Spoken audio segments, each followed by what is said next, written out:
Welcome, ladies and gentlemen, to another day of the Betboom universe. My name is DK Truman and I'm joined by Trevor. Trevor, welcome. We got ourselves a beautiful matchup today. Oh, we got some team spirit going on. That's exciting. What a great way to start the morning. I'm excited. Even forgot to finish a little bit of my hair, so I got a little strand flying around this second. Just for the extra beauty points right there. Yeah, Team Spirit versus Ooredoo Thunders. The first showing of Team Spirit, of course, in the playoffs right now for the Betboom tournament. And there we have the schedule plus the odds on your screen. It's a hard match. Ooredoo, I think, has not lost a single game so far in this tournament. So definitely looking pretty good in their own regard, but of course they're up against, TI champions, the best of the best, as they would say, the unbeatable Team Spirit, a top dog, second place in Div 1, going to the major, kind of like the other invited teams, obviously. But will this be the first time that one of the group stage teams would win against one of the invited teams is the big question, because the other ones all got shellacked in 2-0 fashion. This meta is so well established and everything at this point. Unless Team Spirit start testing out new creative ideas to try to play around this current meta, I feel like they should be playing a reliable draft. There shouldn't be any surprises, and they should be able to comfortably get the 2-0. I mean, they are a team that plays slightly off-meta heroes occasionally. That's what they're always been kind of known for. They build their own. They run a decent amount of Snapfire mid. They've even played the Spirit Breaker off lane during the DPC this season. So they still play some wilder things.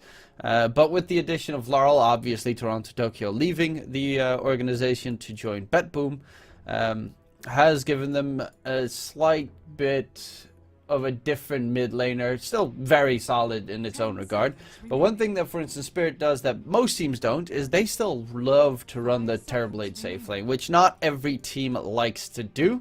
It is really a specific hero, especially with Drow and Lina being so heavily dominant in this meta. It's a hero that they tend to still cling to.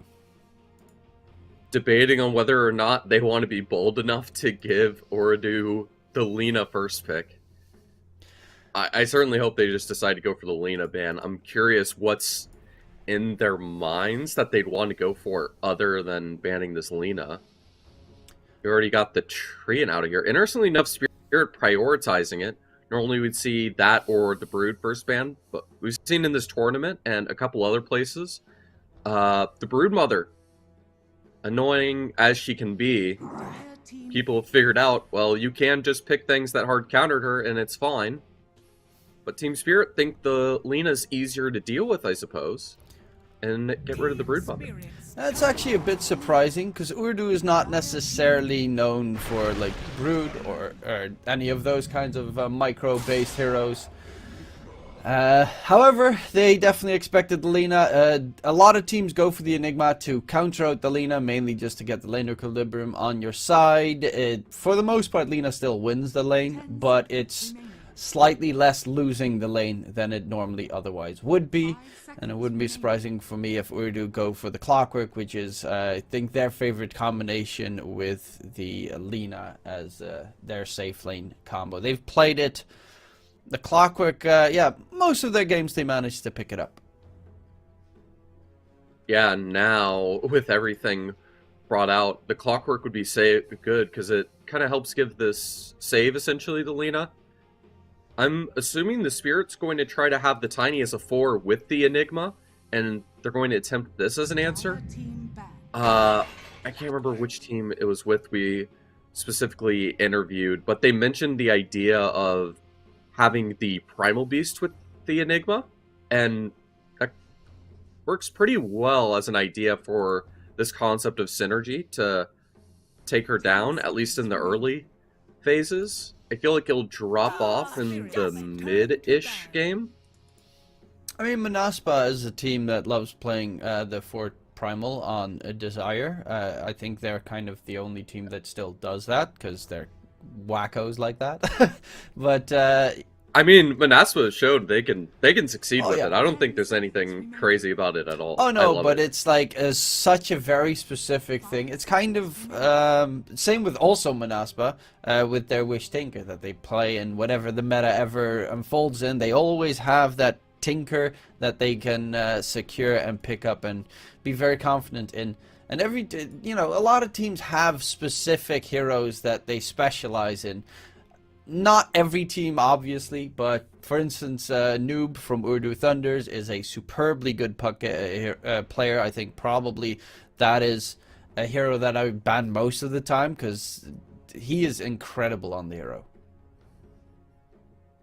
That's one of the fun things I think that people underrate, and it's not honestly a part of the meta per se, but more just the evolution of Dota itself. Feels like with the proper original full Dota roster in plus some good old new ones, that there's this nice healthy spread where you have this well-established meta, which you're always going to have, but generally the balance has been effective enough. You can always have these little quirky off-meta heroes that players might be just more comfortable with to be able to succeed, that can be brought out every once in a while. I think just more as things get refined over the years, we're going to see more of those personal plays where the heroes become signature to players, which could be very exciting. It does 100% depend, of course, on how everything has unfolded in the meta, because anything that is like split up is kind of really weak in this meta. Meepos are really weak. PL is really weak because it's just too much AoE damage and too much sustain coming in from most teams, so the heroes just have fallen off significantly. However, range safe laners have been on like the best spot that they've ever been. We've even seen some Viper safe lanes being played in some regions. I know Shad and Duracio have played it a couple of times as well. So anything range safe lane is terrifying to deal with, and that is a Team Spirit hero that they also like to pick reasonably often, is the Mirana. Yeah, we've seen one or two Mirana plays. The success, perhaps not the greatest, but this throws me off because, is this a mid tiny? No, it's most likely a 4-position tiny. I would assume it's a Mirana 5. Mirana 5 is pretty okay. They could swap it around and make this a tiny mid, obviously, because Laurel plays the hero mid. And it's really weak against the Clockwork, so they might be adjusting the draft slightly. But most of the time, they like to play greedy and go for like a Mirana 5. Tiny 4, of course, snaking at TI made Mirana 5 a thing. Thank you very much for that. But the harass that comes out from the hero is pretty phenomenal with the Starstorm level 1. Seems to be a pretty fair idea to go for, and it's throwing off Ooredoo for a second, but they'll just go for another classic. They just are building this meta draft. They have the Lesh, they have the Lina, and Team Spirit, I guess they're going to test themselves against the full meta and try to break them down. The Leshrac is their most played core hero that they have this meta. Of course, the Lesh has sometimes flexibility, but with the Lina secured, there's no flex coming in. They pick up the IO as well. Yesterday, it was played by Gaming Gladiators, the IO Lesh combo, and it is phenomenal because the IO just buffs the Lesh so incredibly well. So this is a pretty strong lineup that Betboom have, but they do need a bit more heavy front line in their off lane. Think Centaur or something along those lines. Something hopefully that can get on top of the sniper specifically. Yeah, it's good to see the sniper just picked up. This is the one game I've been able to see success against the Lina in a notable way. The sniper able to contest her with just all this raw damage and the headshot knockback, always just helping keep that space. So she's unable to close that gap and get that nasty right click in that's so devastating with the Laguna Blade. So we have this mid to late game sniper that has the answer with the Enigma potentially for the early. Team Spirit might be cooking up a way to counteract this problematic meta finally. Yeah, the sniper, expecting this to be a mid sniper. Obviously, it could still be a safe lane if they wanted specifically, but it is a hero that is okay against the Lesh.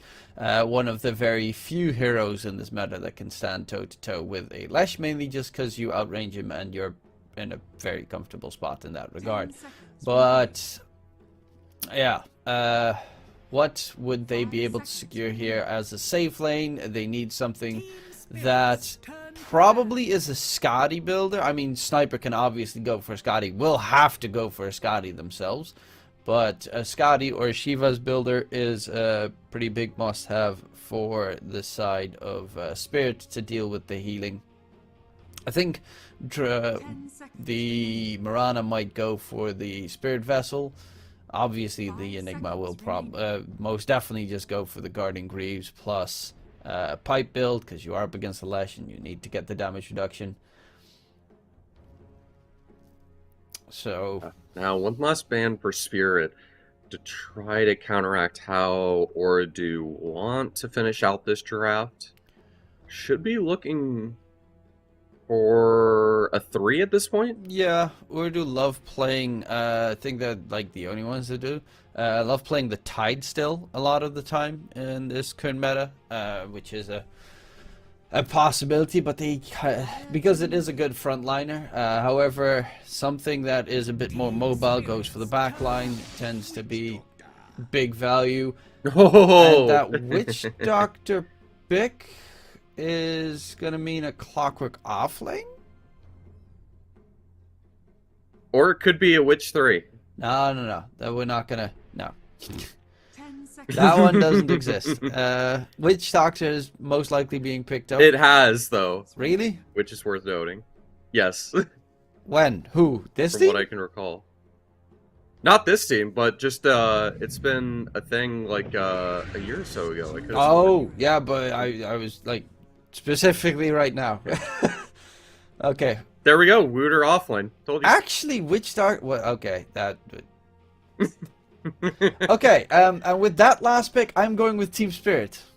Yep, 100%. Going with Team Spirit. Witch Doctor offlane, maybe if he gets the... But they have, like, no catch for the Sniper. Like, I guess Blink on Lesh and the hook shot, but that is so very minimal to get on top of the Sniper, who will probably have a shard plus the Hurricane Pike.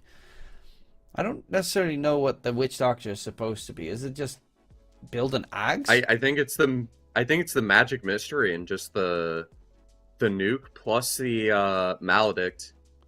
You can just get the stun in the middle of the team fight, and then on top of it, you can just get this gradual HP burn. So even if they try to heal and sustain through all of the right clicks of Lina, suddenly you're just getting bursted for 3 times that. So I think it's a very interesting idea that there is validity to. The big question I feel is how it does in this laning phase. I think the laning phase is Especially since it's against a a CK. Yeah, CK is a good laner to answer it, though. We've seen the Chaos Knight as an just like a counter attempt between the Lesh and the Lina, and we've seen it have mixed success. It's very dependent on him being able to get the gank in with all the illusions and just get that nuke down before the illusions get cleared out, because with the Lesh and Alina, it is so easy to just eradicate them before they deal much damage. So he can't rely on that nuke and usually has to go for just more personal, strong right click and sustainability, which makes things a little bit weird. Yeah, I'm just not feeling the Witch Doctor. It's just weird. Laning stage wise, it's pretty okay. It depends on if he's laning with the Clockwork. If he's laning with the Clockwork, they should win that lane. I think wholeheartedly. If he's laning with the IO, then they should most likely get completely crushed in the process. We do have the odds over on your screen. Team Spirit, obviously the favorites here, winning Division 1 of Eastern Europe compared to Ooredoo, who are currently doing really well in Division 2 from Western EU. I think they're 3-1 if I'm not mistaken with their loss to Manaspa yesterday. So they're definitely not a team to scoff at in that regard. But if you want to place a bet, don't forget to press the banner below the stream to get yourselves a $15 free bet. I like the creativity play. And... oh, the entire reason they might have gone for this? It's going to be Witch Doctor with the clock off lane. And I think they have the Io with the Lesh. The entire reason they picked it, after all, like you mentioned. And they have the Lina mid. It's a very different from what we've been seeing. I don't think we're seeing the Lesh mid. Okay, that does make a reasonable amount of sense, considering Ooredoo. They have a pretty good mid laner. He loves playing the Lesh quite often and is incredibly good at farming. TA2K. I'm definitely wondering if it's mainly to do with the fact that they're up against a sniper, and Lesh would not have the best time against sniper, whereas Lina has the same, like, except for techies, the longest attack range in the game, so Lina can stand the mid lane pretty easily. Yeah, and I think that's just one of those things we saw just the other day with Tundra Esports versus Hellraisers, where both teams went for drafts they were pretty comfortable with. And it's not like Hellraisers played bad. They played pretty well. But Tundra were using their experience and talent, you know, as TI winners and everything, to just build a net worth lead, just use the map more effectively, and just capture a lead that Hellraisers couldn't respond from and shut them down. So maybe Ooredoo have been looking at that game, and they're trying to do something creative with their draft to try to catch Team Spirit off guard. Well, one advantage that they do have is that they can clear CK illusions pretty quickly with the Lesh, and depending on what the hell the Witch Doctor builds, I assume it's just going to be a supportive build Witch Doctor, like a Guardian Greaves and stuff. Otherwise, I don't really like. Ags is the only other build that you could go for on Witch Doctor, I guess. But in this, it feels like a suicidal play if you're gonna build Ags against Sniper. Never know. I think the main thing to expect is a Blink Dagger perchance on this Witch Doctor to assist him with the positioning so I can get the success with the ult and everything else. Although it looks like we're all wrong. It's going to be IO Witch Doctor. What? Okay, yeah, now I'm very, very, very confused. And TA2K is playing the Lina, so it is a safe lane Lina, with Noob going in that mid lane matchup. Okay, so then it's pretty much, I mean, it's still not straightforward. The IO Witch Doctor lane is kind of strange. However, if you have the Witch Doctor with the healing going off onto the IO, then the sustain in the lane would be insane. I'm actually wondering if he'd even get a point in that. I mean, he definitely does have to get a value point just to be able to sustain the lane. I mean, the Voodoo still does the damage AoE, doesn't it? The Voodoo Restoration does damage AoE, and it heals the IO, and healing the IO heals you, so the lane should not die. I think it's death by sustain, because they can just freely deal damage with it then. Huh. Seems chat saying that Gaming Gladiators ran this. I have not. I've watched a lot of matches, but I've not watched every match of every team in this DPC. So I guess Gaming Gladiators came up with one of their very strange strats, which they have a lot of. Gaming Gladiators. I mean, they are the team that plays the safe lane Mars. And I think yesterday they even played the safe lane Marcy, which they also love to run quite often. Yeah, The safe lane Marcy I've seen amazing success with, especially when, just in case she isn't good enough on her own, you throw this Magnus off lane and she just deletes whatever the hell's on the map. It's amazing to see. It's a fun hero. It does rely a lot on its ulti, which is the only big downside, and it has been nerfed like 17 times in a row. Especially the rebound range is kind of really bad at this stage. So this lane is the one that I'm most curious about, how they're going to be able to handle it, and if they're going to be able to survive it on Team Spirit. Because you did mention, of course, kind of an offbeat strat coming into play could surprise Team Spirit, and this is definitely a bit of an offbeat strat in its entirety. Offbeat probably be a fair way to describe it. I think there's a lot of question marks and a lot of experimentation being made. Yeah, and we see the Voodoo follow up with the cask. Already forcing the Mirana back, at least for a second to grab a regen. I mean, that is the lane, definitely. It's just a ton of sustain. There is definitely the kill threat, though, if like, you get like a CK stun into arrow combination.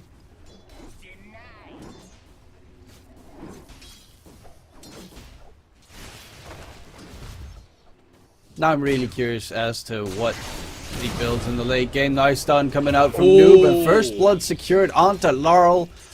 Lesh, no matter what happens, will always have a good time. It seems this is really the Lesh patch. And is almost done with the mana boots already after the bottle. So a really farmed mid lane at the moment. Yeah, have all the farm you want and you earn the first blood against the sniper. Couldn't be any better there. And with this IO with the Witch Doctor, I think the early kill potential to just catch someone out with the Mirana CK combo is completely nullified. So this is already proving to be a bit of a problem. He's still able to get his CS and have a nice time there. Yeah, he has level 2 Voodoo Restoration, no points in Maledict. Okay. I might have to try this out in my pubs. And probably get reported doing so. Dire's middle tower is under attack. Possibly. I think this is a specific way to counter the counter trap from Spirit. A very creative play and a flex to just move everything around just a little bit. I mean, if you build like Guardian Greaves and super defensive items on the Witch Doctor, is something that I definitely have thought about in the past, because he has talent at like level 25, way too late obviously, but where he does like percentage based healing / damage. So if you get to that point and you're just stupidly tanky, never die, and run circles around in the team fight, you could be pretty nasty to try and deal with. That said, I would imagine the spell amplification later on will end up going onto good pick onto the Tiny Mira. 2 kills for Ooredoo. Collapse is having not the worst time, but obviously Lina doesn't really lose the lane ever, especially if it's comboed with their Clockwork that they love to play. It's kind of their first pick is either Clockwork or Treant Protector almost every time for Ooredoo, because Gary just loves those 2 heroes, and they are probably the strongest 2 supports in this meta for the safe lane. The other one that they also love to play a lot of the time is the Mira Rubik, but this time around he's playing the Tiny, and they're very aggressively trying to get that kill in mid. At the least, trying to get a decent bit of space for the sniper to get last hits, give him cover, deward the lane. Try to keep him alive as he got owned early, but instead, oh no, looks like they're going to get a little bit of revenge onto this Clockwork. Mira getting the kill, and something going Spirit's way. Important thing to notice, not only does this IO work so well with the Witch Doctor early, what also works well is how you can adjust and get a $15 free bet when you sign up with the Betboom app, clicking the banner down below the stream. Is this IO? Sure, it's with the Witch Doctor right now, but there's nothing stopping him in the 15-minute mark or any team fights or whatever else. He can just switch to the Flesh Rack and still have that power like if he was in lane with him.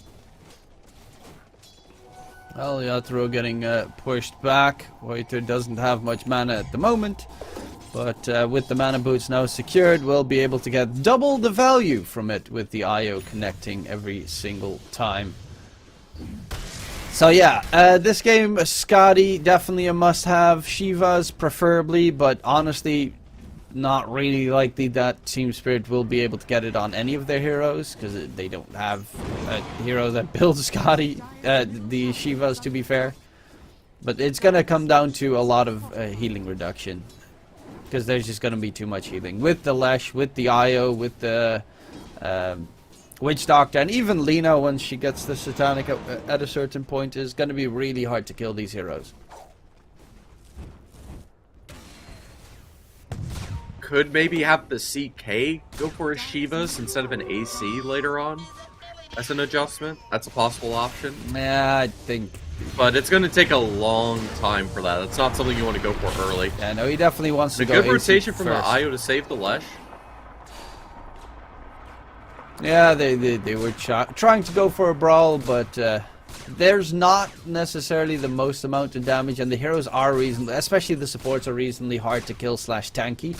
IO, Clockwork, hard to kill, and mobile.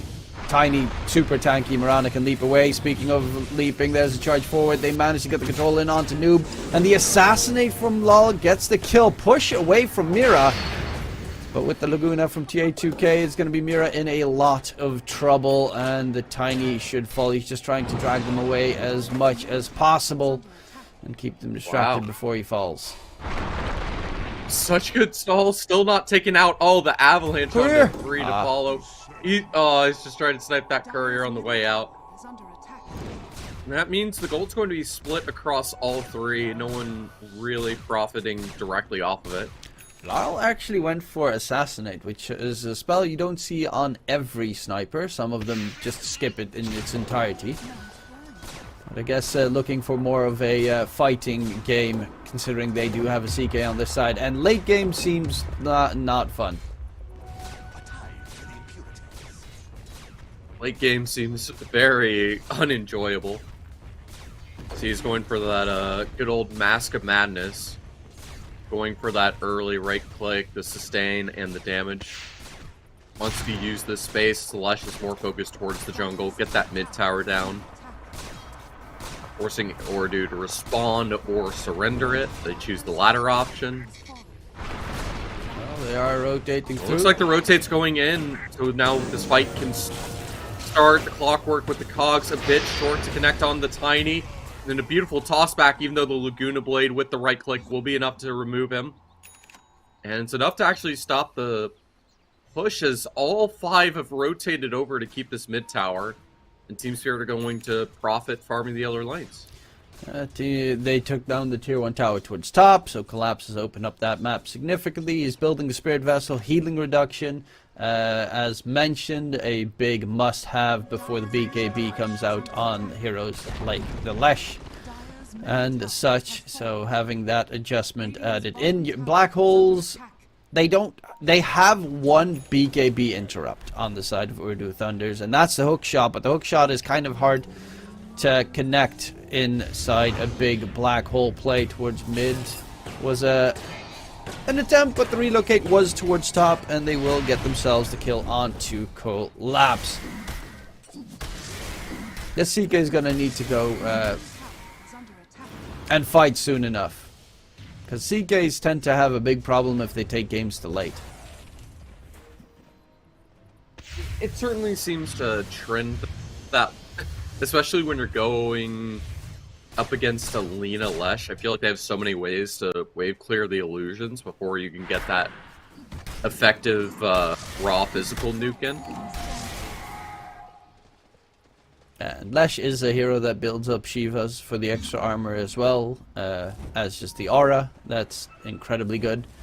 So would most likely be something in the trend of Dire's bottom tower is under Bloodstone, Bots, Blink, BKB, Shivas. And at that point, it's kind of unkillable. Unless you hit a big black hole, obviously. But even then, if they've got the healing of the IO plus the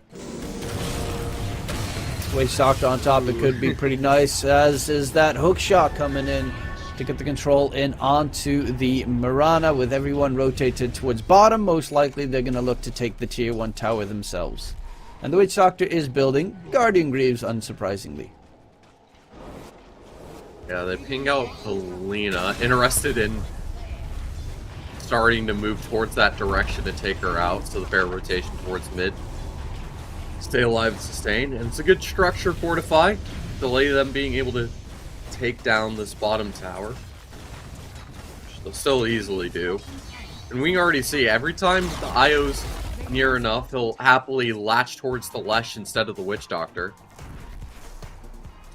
It's a very creative, just dynamic lane flex to play around. And Team Spirit currently behind 2k in net worth. They're still finding a reasonable amount to farm. And it is Team Spirit, so you never can count them out, though the lineups look pretty scary right now to deal with. Collapse, Spirit Vessel, he does have the money to secure it, and then wants to go for the Octarine. Okay, that's an interesting second item choice that he's marked up, considering Guardian Greaves tends to be like the big plus these days. Split Earth connection comes in. Miposhka, does he get the leaps to safety? Yes, he does. Oh my goodness. The fact he gets away there, I thought it was going to be this Mirana having a terrible, just past 3 minutes, getting ganked twice. Able to get away with that one miraculously. Going to be happy with that. Zio still chilling with the Witch Doctor. Port in lane, maybe get relocate out if too much present gets shown that way. I don't consider myself. Mira's getting a little bit of that safe lane farm to be able to farm up the Blink Dagger as soon as possible. And I think that's definitely going to be a necessity, because you're going to have to split open the fight and get the jump on the IO.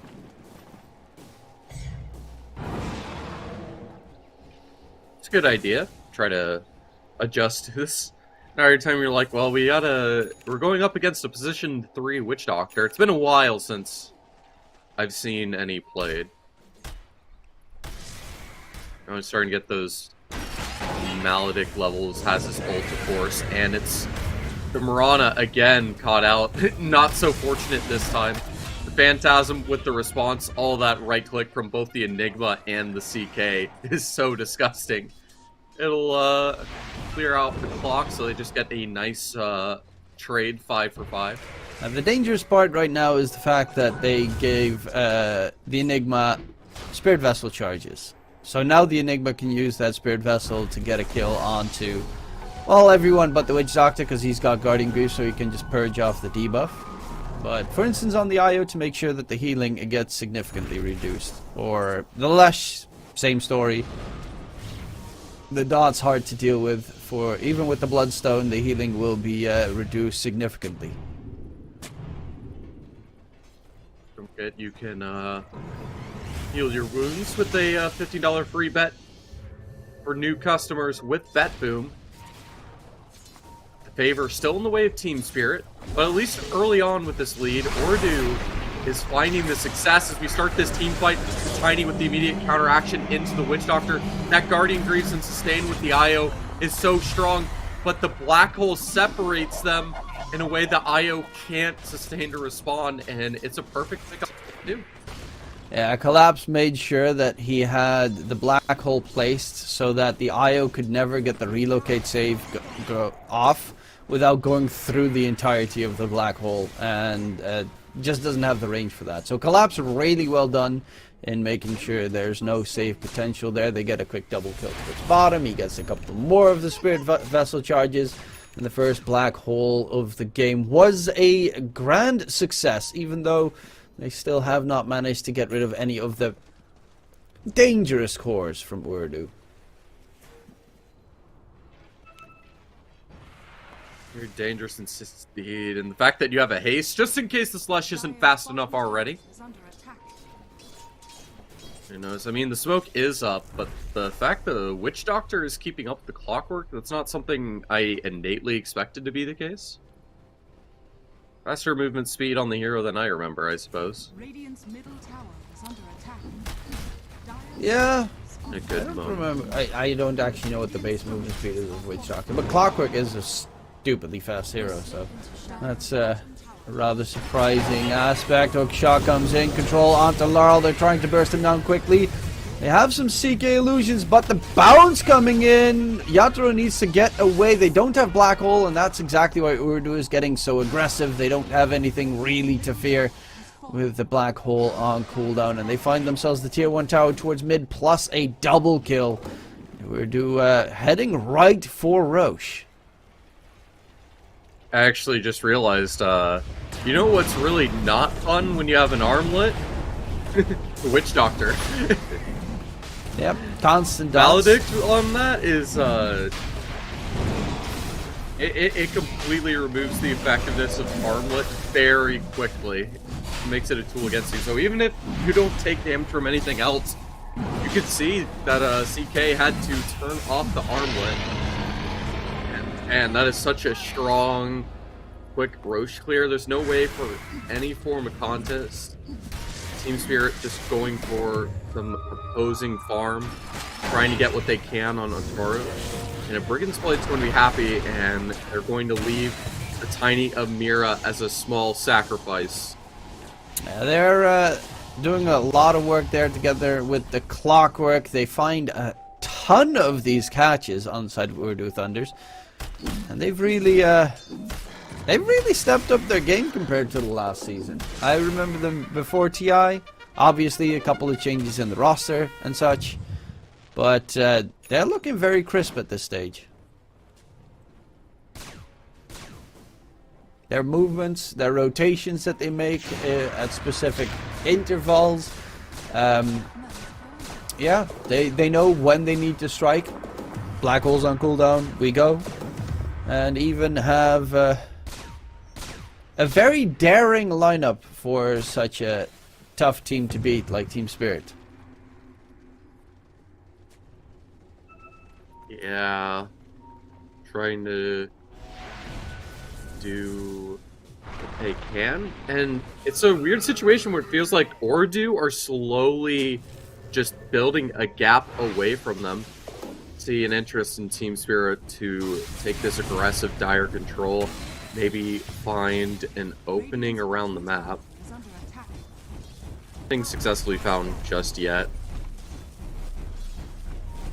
Well, Lena is doing Lena things, building the Gleipnir next, has bots, BKB, Maelstrom, Falcon Blade, and the Aegis, so they're looking to knock on the high ground already. And that's rather terrifying, because Lena is a hero that does not slow down in terms of farm whatsoever, and is going to be really hard to kill with the amount of sustain on the Ooredoo side. That's the biggest problem, because CK is a really strong hero for like instant burst, but if you survive that burst, you're back to full HP immediately. Oh, they gotta be careful. Mirana ulti has been used. They spot Noob, but the relocate comes in. Could get a nice black hole play there onto the relocate targets, but they're just gonna back off on the side of Team Spirit. The risk is a little bit too high, and Collapse is actually going to get caught as well. They find It's another too much double damage. Just all the aura, just AoE damage from the Lesh and the Witch Doctor. There's no opportunity for him to recover. Caught out. His teammates are already running out. Let's go down.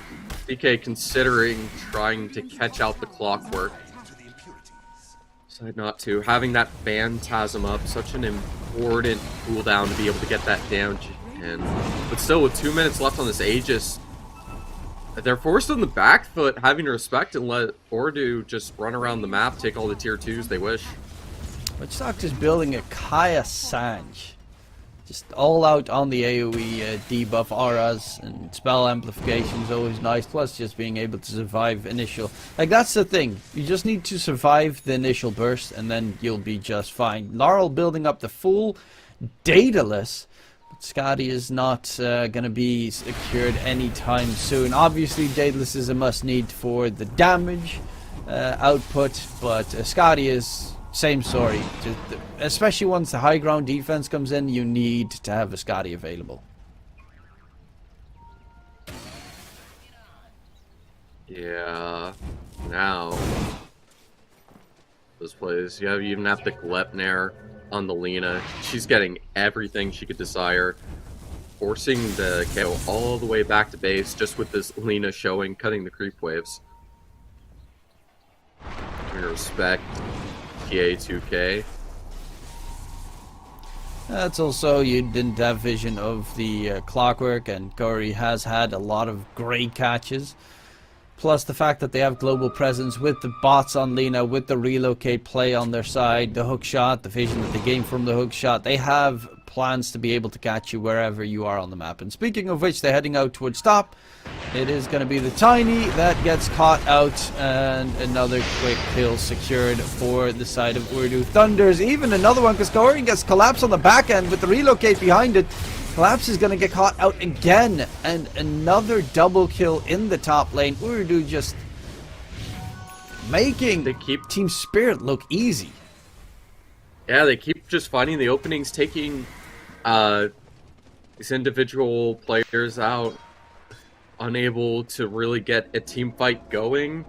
I guess they're just trying to keep getting farm on the CK for him to grow. I don't consider going myself for the a Mage player. Slayer soon. In for Gory. Using the Echo Saber to get the BKB, wants to transfer and get full value out of it. But now with the Phantasm, having to force the fight, closes the Leshrac directly on him, but instead it's the Mirana ult being used and just trying to desperately run away, using the IO balls to identify, forcing the BKB teleport out to try to escape, and it is successful. Yeah, the CK, he gets his illusions out, starts to... Obviously, the Clockwork dies very quickly, but then he tries to target Lina, and all of a sudden it becomes a lot harder to get that kill secured. The tossback play is going to be able to result in anything. Black Hole use, and that will be a huge kill secured. Finally, they managed to get rid of Noob in the process. Got a little bit dicey there, but they do manage to make a counter kill happen.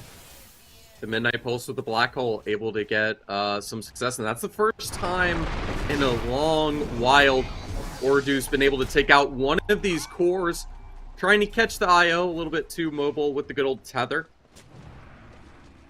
When you were able to trade the Lesh, when you've had such a hard time, your sniper's getting caught out, everyone's behind the Lina, of course. It's a small victory to help them out. Now you have the Mage Slayer on this Chaos Knight. Going to be a key item. Yeah, he's immediately following up with Blink Dagger Scotty. I guess if he builds it, A lot of gold to gain. Sniper doesn't necessarily have to get it. Plus, it's a lot of stats to keep him alive. The Sniper just needs to not get caught by the Clockwork. That's the big downside. He has been hunted every single time. Speaking of hunted, Mira with another tossback play onto Gory. They do manage to get the quick kill. However, Yotaro is actually dealing a lot of damage to Voiter, but his BKB has been used, so he needs to back off. They want to re-engage. It doesn't matter. The IO shutting up the Witch Doctor. Yeah, they're going to try to run from this. They've been caught out. They have the info. Oh, that good drag back from Yotaro! But they were able to get that's such a clutch to catch the Lina off guard. Catch her out. The illusions are removed. The Maledict's on this CK, and of course he still has that armlet toggle, so he has to be so careful about this.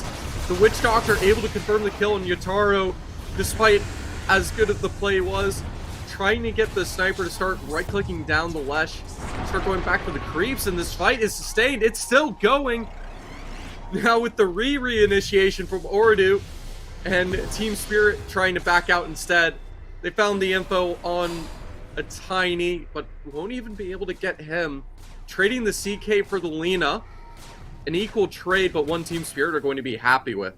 Yeah, that drag back right there with the Reality Rift, finding it perfectly on the mark. I mean, obviously it's a guessing game at that stage, but being able to drag him on towards your high ground out of range of Ooredoo's healing was a superb play coming out from Yatoro. He did die, tried to armor toggle his way to victory and stay alive, but was a little bit too tough. The damage he got was quite significant on that last tick. Quite significant might be a good way to phrase it. The only issue is they want to build the CK and the Blink Dagger on the CK, so I'm getting picked off just going to slow that down. As nice as it does feel after killing the Lina. We stand corrected. I guess the from being behind and so much net worth stacked directly onto her. Getting her taken out. He has this Blink Dagger almost done, even though it's only been a minute or two since. Yatoro, there is a fight brewing. Miposhka's arrow, I think, just gave enough vision, but there's a hook shot coming in. Beautiful hook shot. But Yatoro pops a There's BKB. no Phantasm. And the tossback play as well. The Witch Doctor is just melting. Oh, the relocate save! Oh. Going to cost the IO's life. They're already pinging the spot. They know they know where this IO is going to be. And they're going to take the IO's tribute instead. Going to be happy with that. Oh. And now what's the response? They want to try to go for the Roche, but he's still not going to be there for a while. Ooredoo ready to try to take this fight, even with two of their supports down for another 20 seconds. Though, due to that darn Roche refusing to spawn, they're going to have these supports by the time Spirit wants to go for this. Actually waiting, just setting up for the team fight. That's a beautiful Glepnir onto 3. But the LSA Immediate misses. force staff, everyone escapes out of it. The LSA completely does not target anyone. They will lose 2 in the process, though. And Roche spawns in 10 seconds. Yeah, Enigma has the BKB just barely done now. Oh, noob, what a catch. What a catch. Collapse down, and now you don't have much to fear in the Roche pit. Yeah, feeling confident in that fight. But just one good Glepnir and a team fight combo, and they can't do anything. They still don't have the CK ult for 50 seconds. The entire timing of everything on Spirit working against them, unable to find one bit of mercy. And that should be a shard they can hand to whoever they feel like. Lina Scotty is also a big item against the CK. The slow is immense. BKB piercing, obviously, and also healing reductions. Nice. Gleipnir gets dodged. Yatoro is quick on his fingers to not be controlled by the Lina with that Blink Dagger. However, hook shot! Oh my lord, that is too close for comfort. I don't consider myself the best player. Close for comfort. Though I have to wonder if Spirit are going to try to do the same thing, just not take the direct engagements against Ooredoo. Try to just farm and keep playing from behind. You can see this lead is now 11k given on the side of Ooredoo. They're just grinding their way out, just outplaying Spirit, and I think a good bit of it just has to do with these meta heroes like the Lesh and the Lina causing so much damage. Witch Doctor is going for the Shiva's guard. Okay, so it's not the Lesh just yet, but the Witch Doctor. The extra armor is nice. You did see in the previous fight that he almost got taken care of pretty quickly. Collapse on the run. But there's the rotation coming through. God, he really wants the black hole that so bad. But will fall back instead. And now that the BKB is on cooldown, the threat of Enigma is a decent amount less. Radiant's top tower is under attack. You see, oh my god, the IO with the Lina, that tower is gone. Could have sworn those stones were made of paper mache. Yeah, they're pretty good at pushing. And taking. In general, objective taking is pretty solid on the Ooredoo side. Dire's middle tower is under attack. Hook shot out. Shot to the Witch Doctor. Yeah. Or stay alive. And Maposhka gets blown up. That's a costly pick to lose. You're already down one, and they're trying to force this team fight. Just clearing out the vision. Everyone on Team Spirit doing their best to run away. It's going to be Amira soon to go down. Going to take a bit to hunt him. He's keeping them distracted though, so Mirana's almost back up. While they could go for a fight in mid. There we have Yatra with his army of illusions, but again, the rocket flare is just giving too much value into this game. Constantly getting all the vision needed. And that means Phantasm is not going to result in anything. Yeah, more success. He can use it at least to keep up farming, keep up pace with this Lesh. Still needs so much more gold for that Scotty, and by the time he has it, this Lina is going to have a Satanic just wherever she wants in her back pocket. DD Boy, Lina. that's a GD. That's rough. Oh, what isn't rough is the fact that you can get a $15 free bet with Betboom for your first sign up with the deposit down below. As a bunch of fireballs are deposited into Mirana, taken out once again. Poposhka, just a bit of a snack this game for the TA. Lina. Well, there's the hook shot on the high ground trying to get rid of Collapse, but that's a bit deep. That's a free kill for LOL, and honestly that probably forces Ooredoo back and nullifies their attempt at the high ground push. Mira's split pushing the entire time, by the way. That play is the perfect encapsulation of I immediately regret my decision. Yeah, he definitely does. Obviously, killing off the Enigma is a really big kill, but you are playing high ground defending against a high ground defending sniper, which is one of the hardest, most annoying heroes, considering the actual insane range that the hero has. Oh my lord, noob! That catch has the Scythe of Ice now as well, so they've got so much lockdown available. Mira, can he get away? Avalanche, even has a blink. Spots a courier and gets the courier, but he will die. Oh my goodness. Oh, but it's pretty nice that he managed to get the courier. Yeah. I mean, the Lesh is going to be able to keep up with him with the Blink Dagger, so finding the courier at least, that's something to work with. Well, they were trying to use that as a possible bait play. They do have the Phantasm back up. All the ults available in Spirit, and most importantly, that Lina no longer has an Aegis. Yeah, but she But does what have 4K cost says there's speed.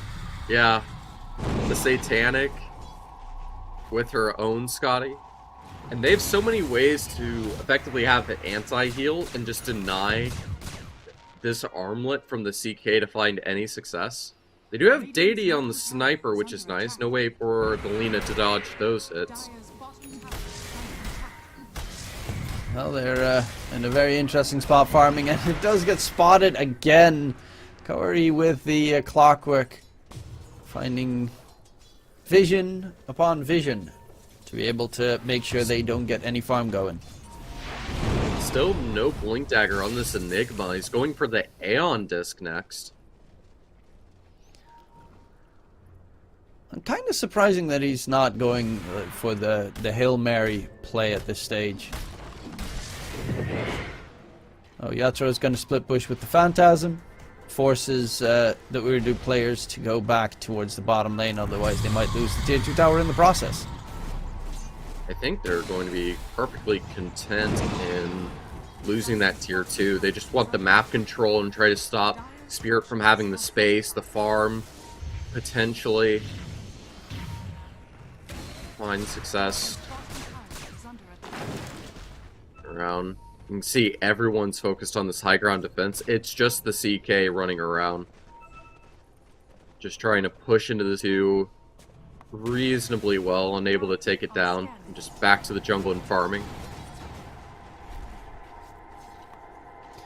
Scott, the bots are finally to be done on the Lesh as well, so they have too much global presence on Ooredoo side. Nearly every hero on their parts can make massive leaps.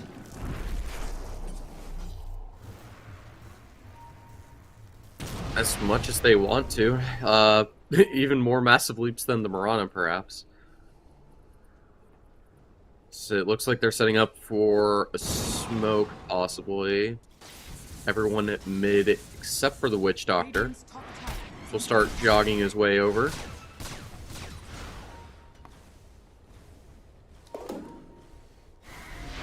$15K net with lead now for Ooredoo. There's the lead is growing. It's not growing insurmountable, and there's always, you know, the black hole play. If you make a mistake, you could still lose this game pretty easily. And, they definitely feel that way out in the open. Mira is going to get jumped by Corey, but Corey has a blink dagger of his own, and this time Mira will not be able to get out. Quickly dealt with by TA2K, who I think is building up the Silver Edge at this stage, and then is at full capacity. Actually, the Lush a little bit isolated alone, but able to freely move away. Team Spirit too scared to want to go for this engagement, and I guess the entire Team Spirit play is to rely and hope for mistakes coming on in. Not entirely sure what their play is, but things look hellish, to say the least. Start collecting this good old tier 4s. Laurel can buy a BKB, but is saving up for some buyback, it seems. Next Roche is what Ooredoo Thunders are waiting for. Third Roche is either a Refresher Shard or an Ags, which both of would be pretty favorable to have. If you have, for instance, a Lesh with Ags this game, that CK is going to be completely useless. On top of the fact, don't forget this IO has his shard, so that's 10% bonus spell amp and lifesteal. So this Lesh is going to be hitting even harder than you're normally used to. Which is just terrifying. Well, they do have a blink on the Enigma, so Collapse is able to get the blink black hole plays. And that should keep Ooredoo on their tippy toes for the most part. Yeah, they're both looking to go for a Roche attempt here soon enough. They're posturing themselves around the area. And it'll probably be a while until we see an engagement here.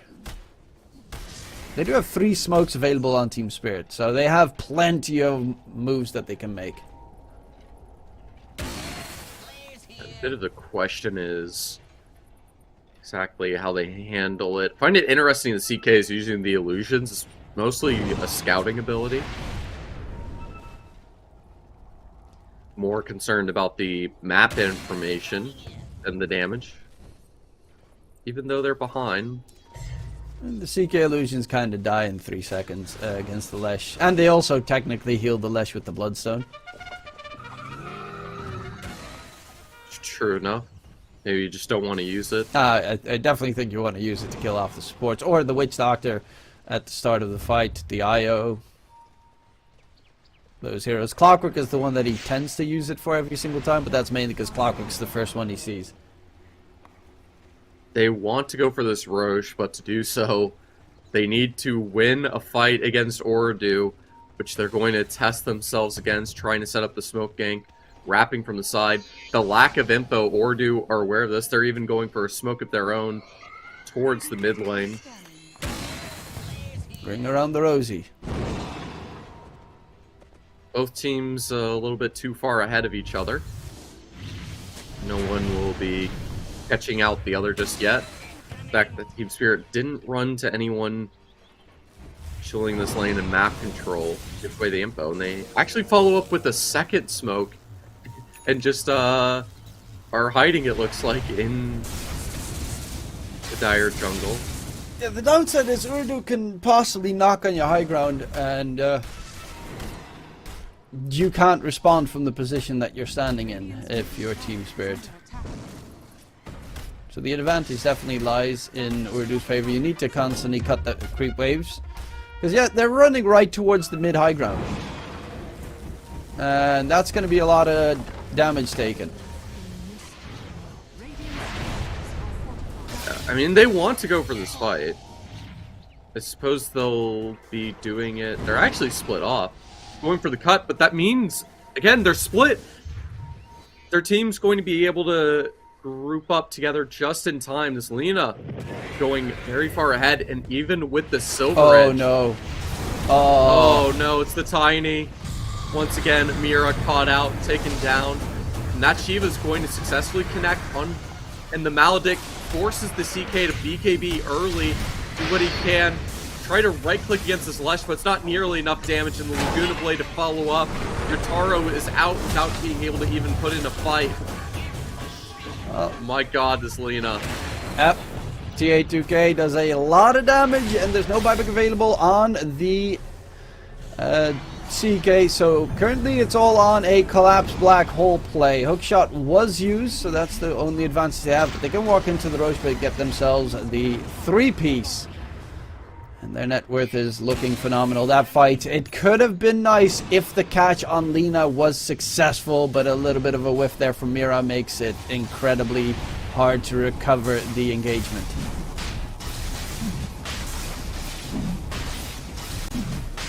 Enigma did okay against Lina early, but not finding the success with the sniper or the CK. She had a free game to get all the farms she could want on this Lina.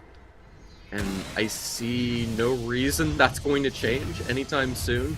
She has the success to freely push down this mid lane, though her team isn't with her, trying to cut those creeps. She is stunned for a And pretty it's a lengthy good time. And stun combo. Oh, the toss though. That's a bit of a mistake. Almost fully catching her out. The IO will save her. oh, but the noob is dead. Black There hole we on go. the 3. Phantasm On the hook in the shot black play hole. from Gory.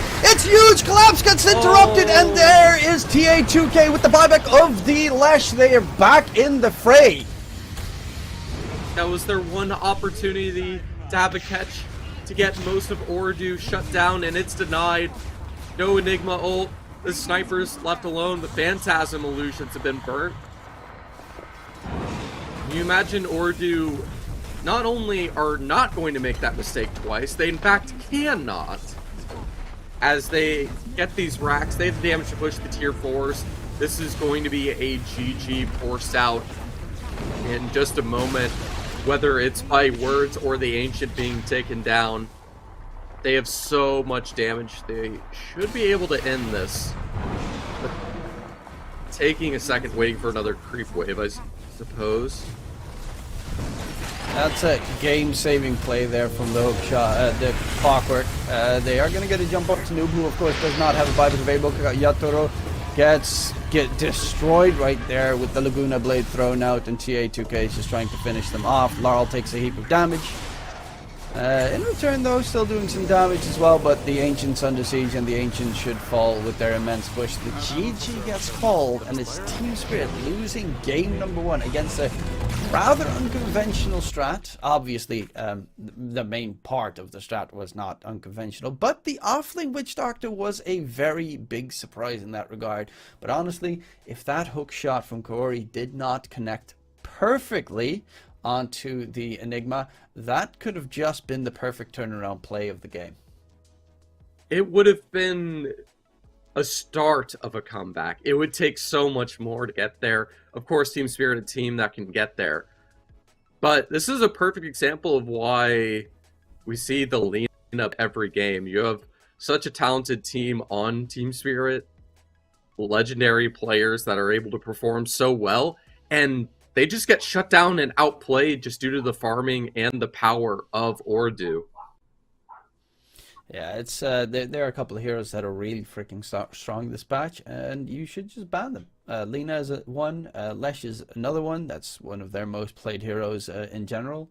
On the side of Ooredoo Thunders, they're very comfortable in that regard, and they pulled off a strat that I personally had not seen yet, but it seems the offlane Witch Doctor with the 4th position IO to guard him is pretty scary in the laning stage, not really killable at all, and the MVP is TA2K, unsurprisingly. 15 kills, 1 singular death on the Lina. just full turret mode, and dodged a lot of very nice catches as well in the process. So big props for Ooredoo. They're definitely showing that Western EU Div 2 is nothing to scoff at. On top of that, like, as weird as it seems, I think the Witch Doctor allowed for a lot of success. You have this, Maledict that can provide so much damage. The casket bounce hopping around, you've seen it force the BKB early from the CK in multiple of these team fights, just denying the space to, hold on to these valuable items to find the impact. It helps give that space, and when you have that just AoE sustain and damage with the aura, it just causes so much chaos. I feel like we didn't see a single Witch Doctor ult, and they didn't really need it at all. They just needed the healing and sustain, and when you have an IO combined with that Witch Doctor, with the Lesh a little bit on the side with his Bloodstone to keep himself alive, it makes what's already a imposing lineup unkillable. And that means that we'll at least have a very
Team Spirit have first pick, so they can always try to ban out, try to focus on getting one of the possible 2 heroes that they want. If they would ban, for instance, Brood, then Red team ban. Lesh might be banned out and whatnot. They ban out Brood themselves. They don't want to deal with the hero. Arguably understandable. Very annoying hero.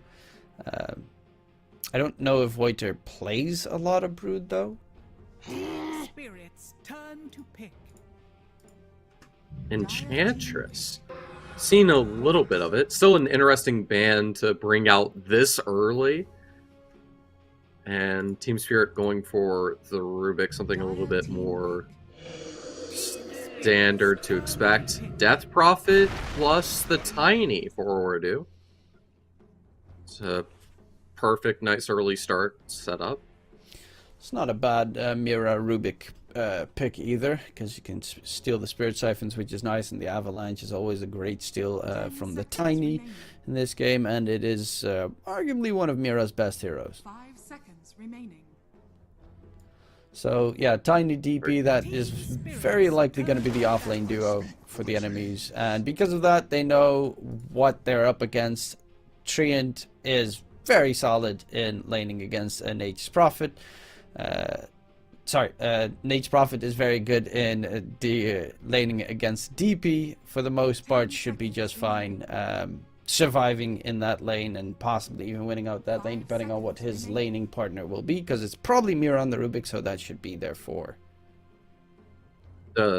Just global presence can go wherever he wishes, and just get this farm around the map that I think Team Spirit want to be able to capitalize on. And they don't want him being picked off easily, so classic good old second phase Bat Rider. Common to expect that.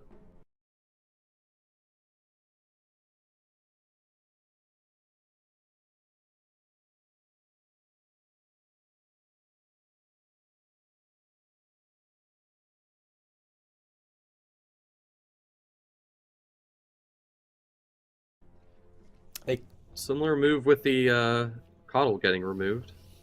That's a Laurel hero. He likes playing the Coddle mid occasionally.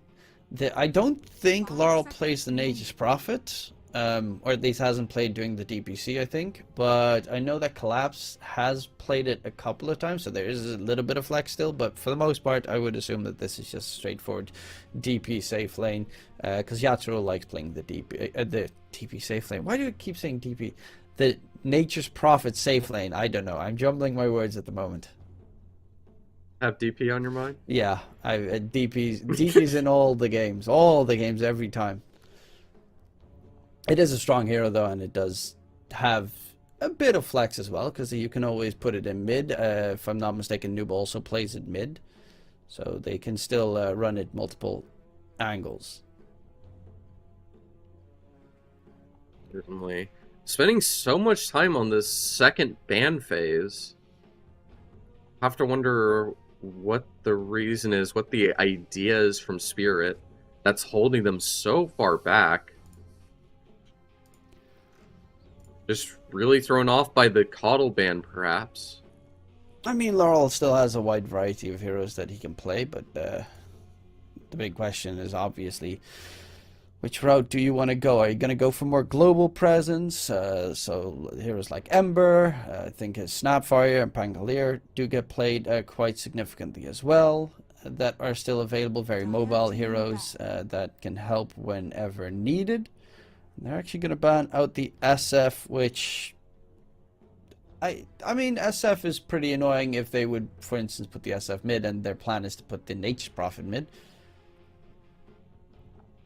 Also depends on, what these future picks are. Maybe there's something about that. They're like trying to figure out what their future picks are going to be, and they're like, okay, what's the big issue about it? What do we need to remove? And the Shadow Fiend's what screams in their mind, this will be a problem.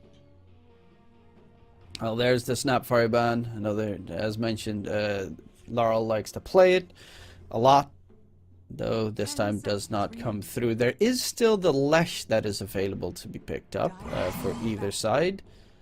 So I'm wondering if any bans are coming out to get rid of the hero, or if they're just going to let it pass right through. The next pick is for Ooredoo Thunder, so they have first choice in the second phase. That must be on their minds right now, if they want to pick it or possibly ban it, to make sure that you're not going to have to deal with a Laurel.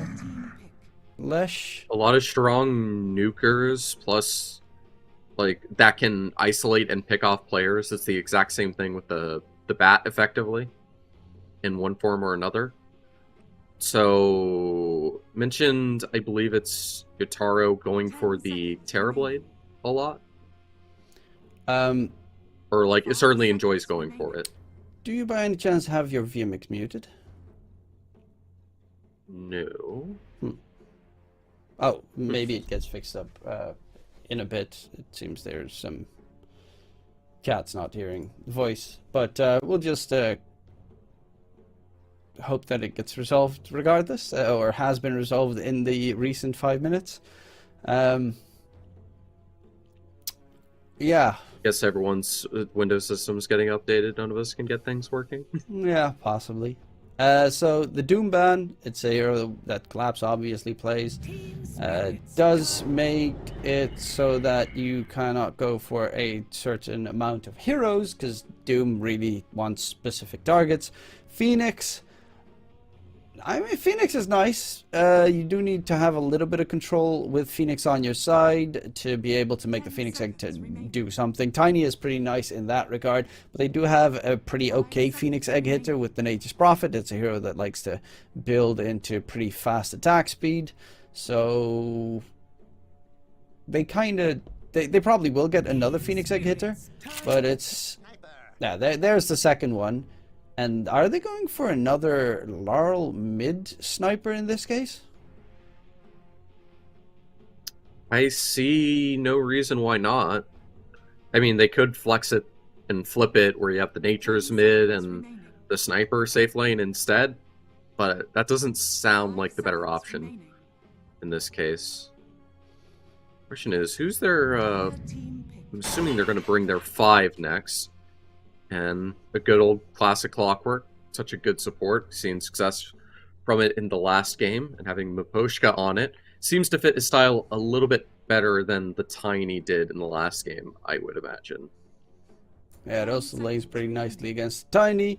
Lanes really well with the Nature's Prophet because you have Sprout a possibility and the Cog, so you have multiple ways of holding the enemies down. And again, playmaking potential is there, but the Slark is a nice one here coming in from Ooredoo Thunders. They don't have the best AoE control, so if the Slark goes in his ulti, he will be really hard to lock down. A hook shot. The Clockwork's the only one that can realistically do anything at that stage.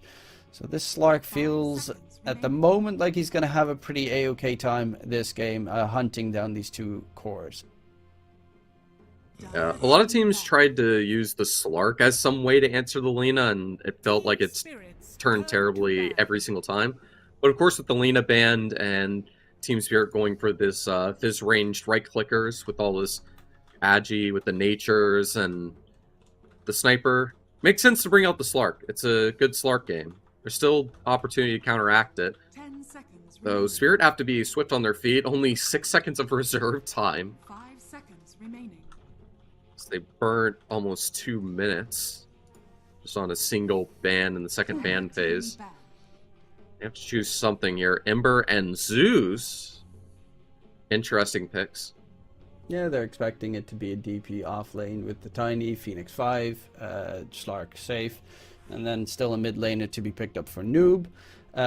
Puck is still on the table. He loves playing the Puck and is pretty good at it. The problem is Sniper is a nasty hero to lane against. But another... So is the Lesh this entire time. The Lesh is still available, and we saw it last game. He won that mid lane matchup. So yeah, Noob could definitely go that route as well. Though Lesh would also not be the worst pick to deal with the Slark, considering he does have that AoE control. Banning the Centaur. And you have 20 seconds, Spirit.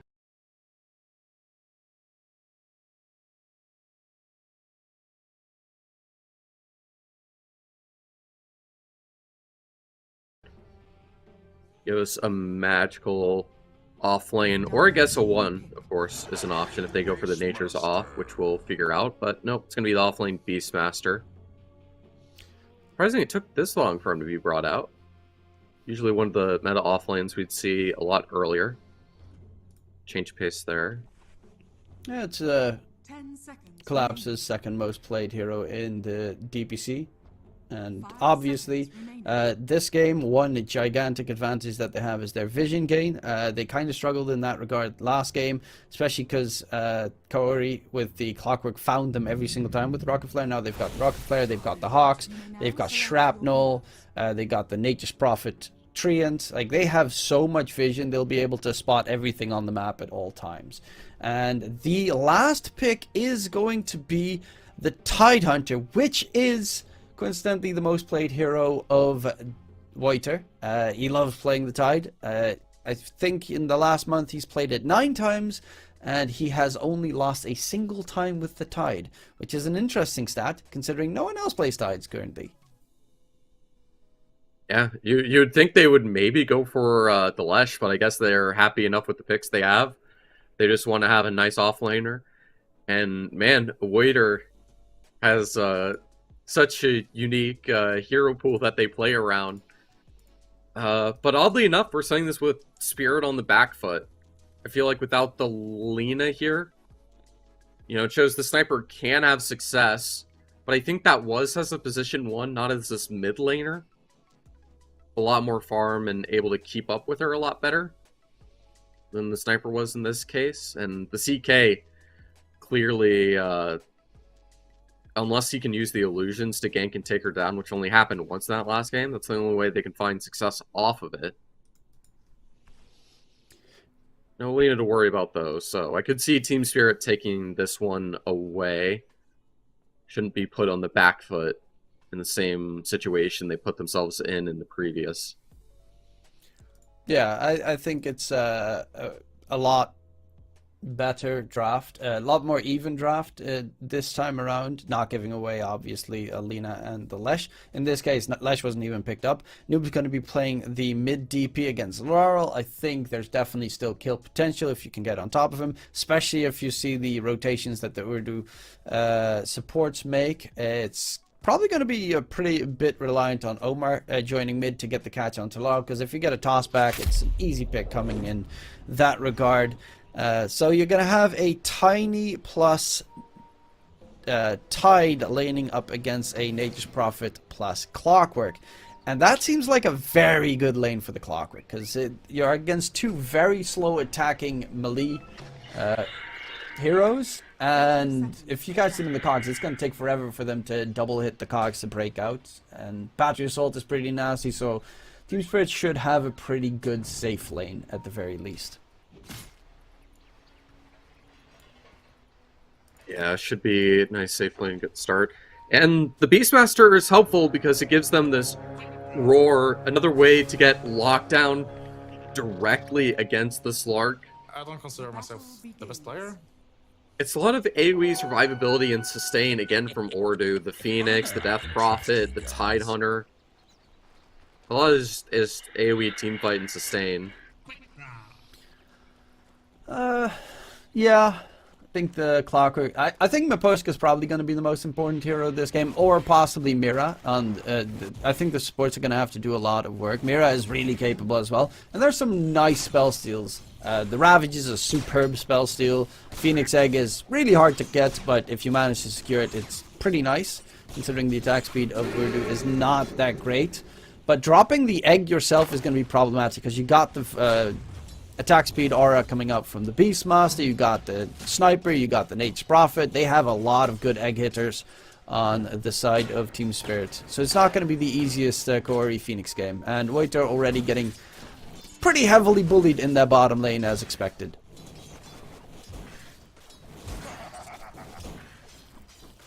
Trying to do what he can and all. Find that early success, but he just doesn't have those Kraken shell levels to help out, keep him alive. Well, top lane, a lot of harass between the two sides. It's a lot about lane equilibrium, but currently they can't drag the lane back in their favor. Corey spent a lot on the sentries to make sure it gets controlled. Collapses do a lot of damage though. And the harass is rather immense, even a courier snipe coming into play. Not the lane side that they want. Find all that Smith damage. Find the success, and might even find the first blood in a second. I feel like getting a little bit too exposed. The Phoenix dive will be able to confirm it. The Fairy Fire with the save. Even then, still, the Slark rotating in, able to be the difference maker, and the salve will be popped immediately after. Beastmaster just focused on the last hits. It's twice now. Rodero always finding the success to get the first blood. Yeah, already one permanent Agi sack. That's a good way to start it off with. Towards mid, Laurel's actually really struggling against Noob at the moment, who is essentially keeping him out of the lane.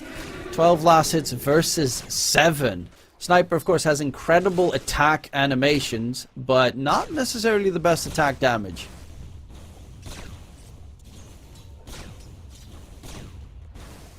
Not the best, but it's just early on. Don't need to stress too much. Nature's got to deal with Omar being annoying on that tiny. I guess if Yatoro gets tossed back and you get the slow from the tie, he doesn't actually have Gush, so you don't really have much to fear. He went for 2 points in Kraken Shell so he can survive. Primarily that's his goal. As you can see, the damage is not really that high with all the treants hitting him, and the battery assault actually does more damage to Maposhka than that he takes, but still is going to be forced back every single time. Nice microing there with the treants trying to disrupt any moves coming in, but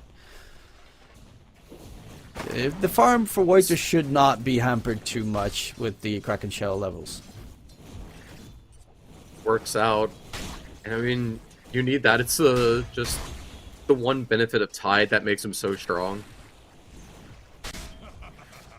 Yeah, against small And all that damage means you're constantly out trading the Clockwork too, and there's no way for him to respond to that.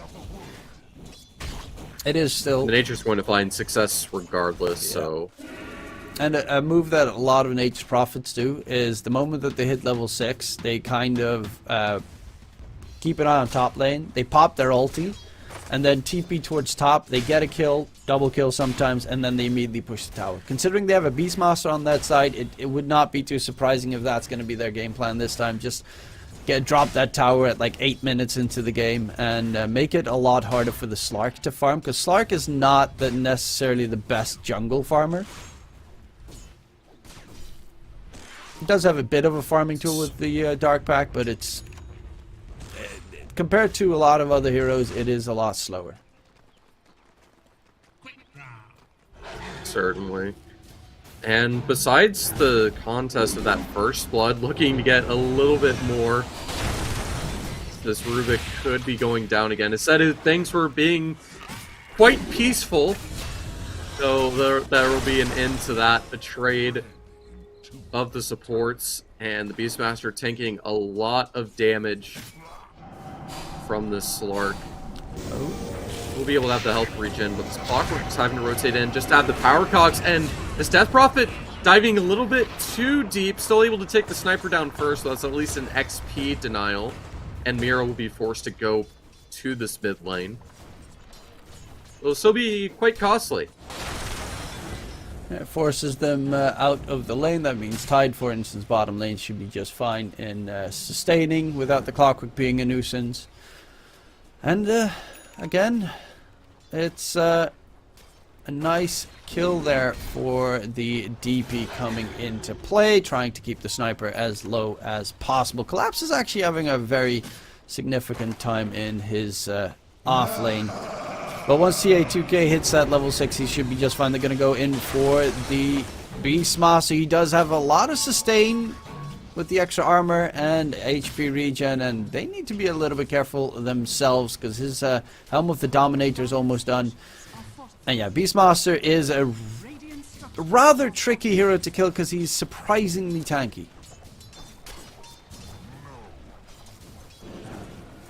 I mean, he needs that tankiness, or else the Slark would be able to out-trade him before the level 6, let alone after it. Would be a bit of a nightmare situation to have to deal with. You can see the sniper, again, Laurel, not having the best success, last hitting at least, in Team Spirit, but you can find better success with a free bet of $15 when you sign up with the Betboom app for the first time, clicking on the banner through the stream below. Oh, they are breaking the mid tier 1 tower at a very early timing on Team Spirit, mainly because DP has rotated through. He's fighting somewhere. At least his HP was dropping. I assume they're taking... Yeah, they took the tier 1 tower towards top.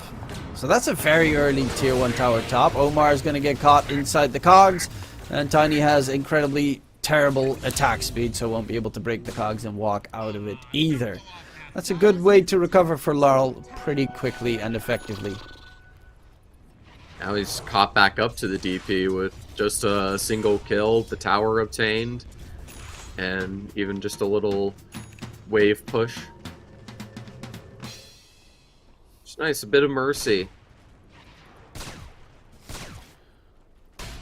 Some success going his way finally.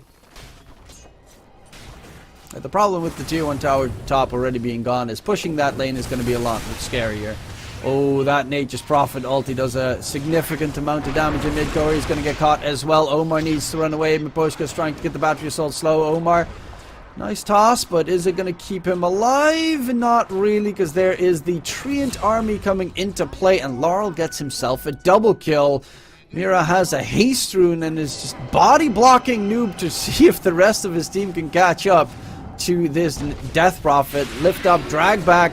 Actually, now Mira is the one that needs to be careful himself. Same with Laurel. Noob is a DP. You have to respect it.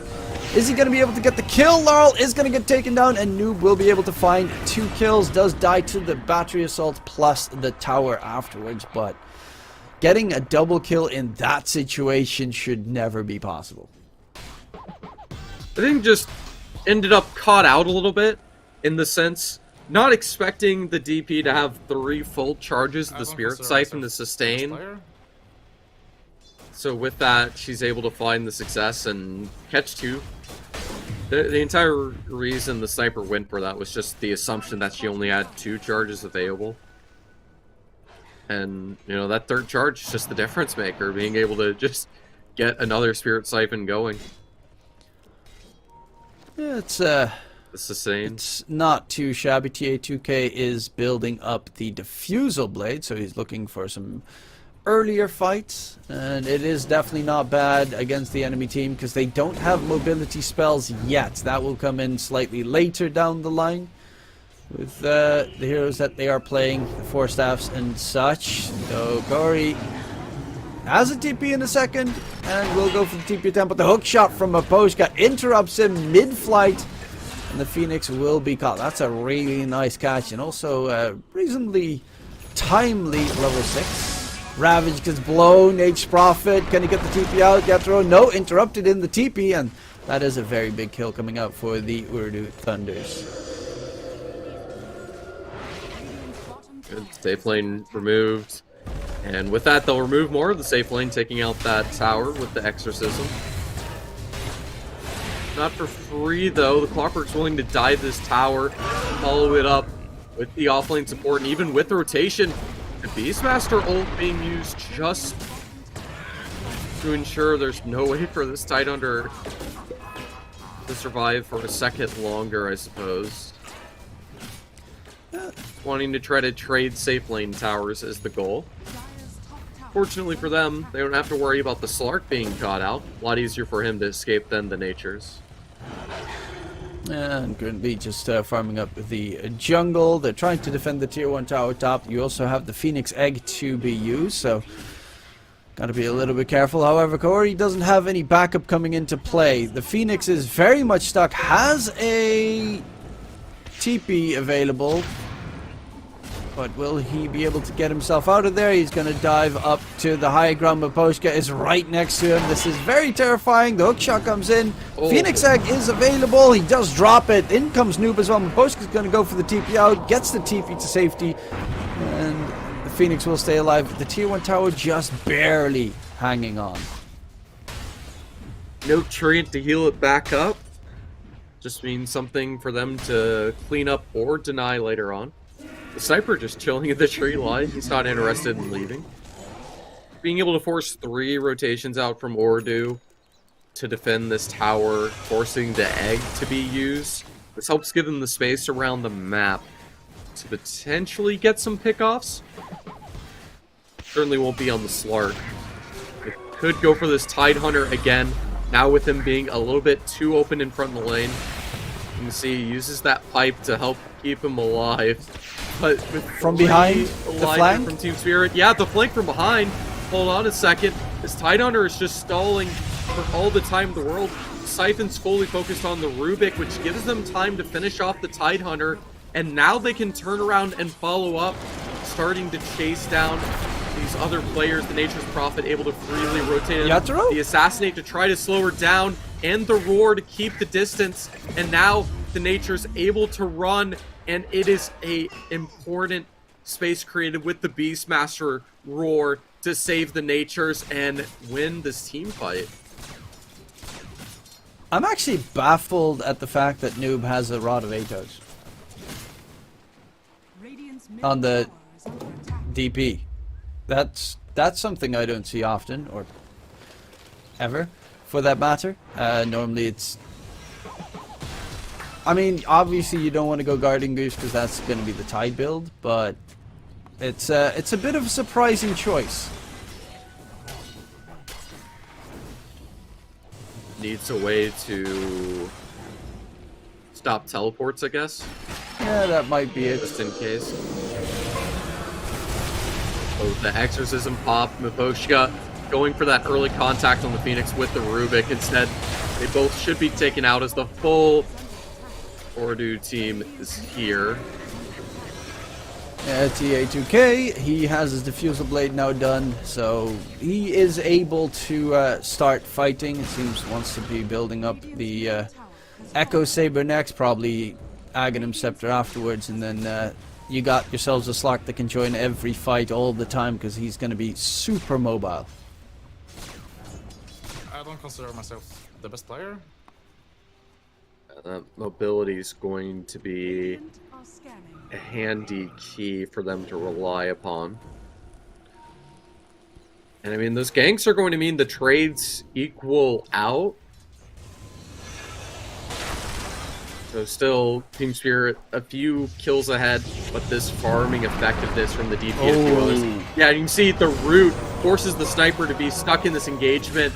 Phoenix Egg surely going to take him down. If it wasn't for Mira to help get those last right clicks in to take the egg out, and even sharing 3 tangos to the sniper, so he doesn't have to fully leave out of the situation. He can go back to farming. Exorcism was used previously, so that one was on cooldown, which was a little bit the downside of that engagement, but the fact that Laurel manages to survive with just a sliver of HP is a godsend for the side of Team Spirit. Because the sniper has been not as fortuitous this game as he would have liked. And he doesn't want to have flashback of his last game. Look at that mobility that he's building. He bought the shard. Next is going to be the Hurricane Pike. So he's just immediately making sure that he has as much mobility as possible.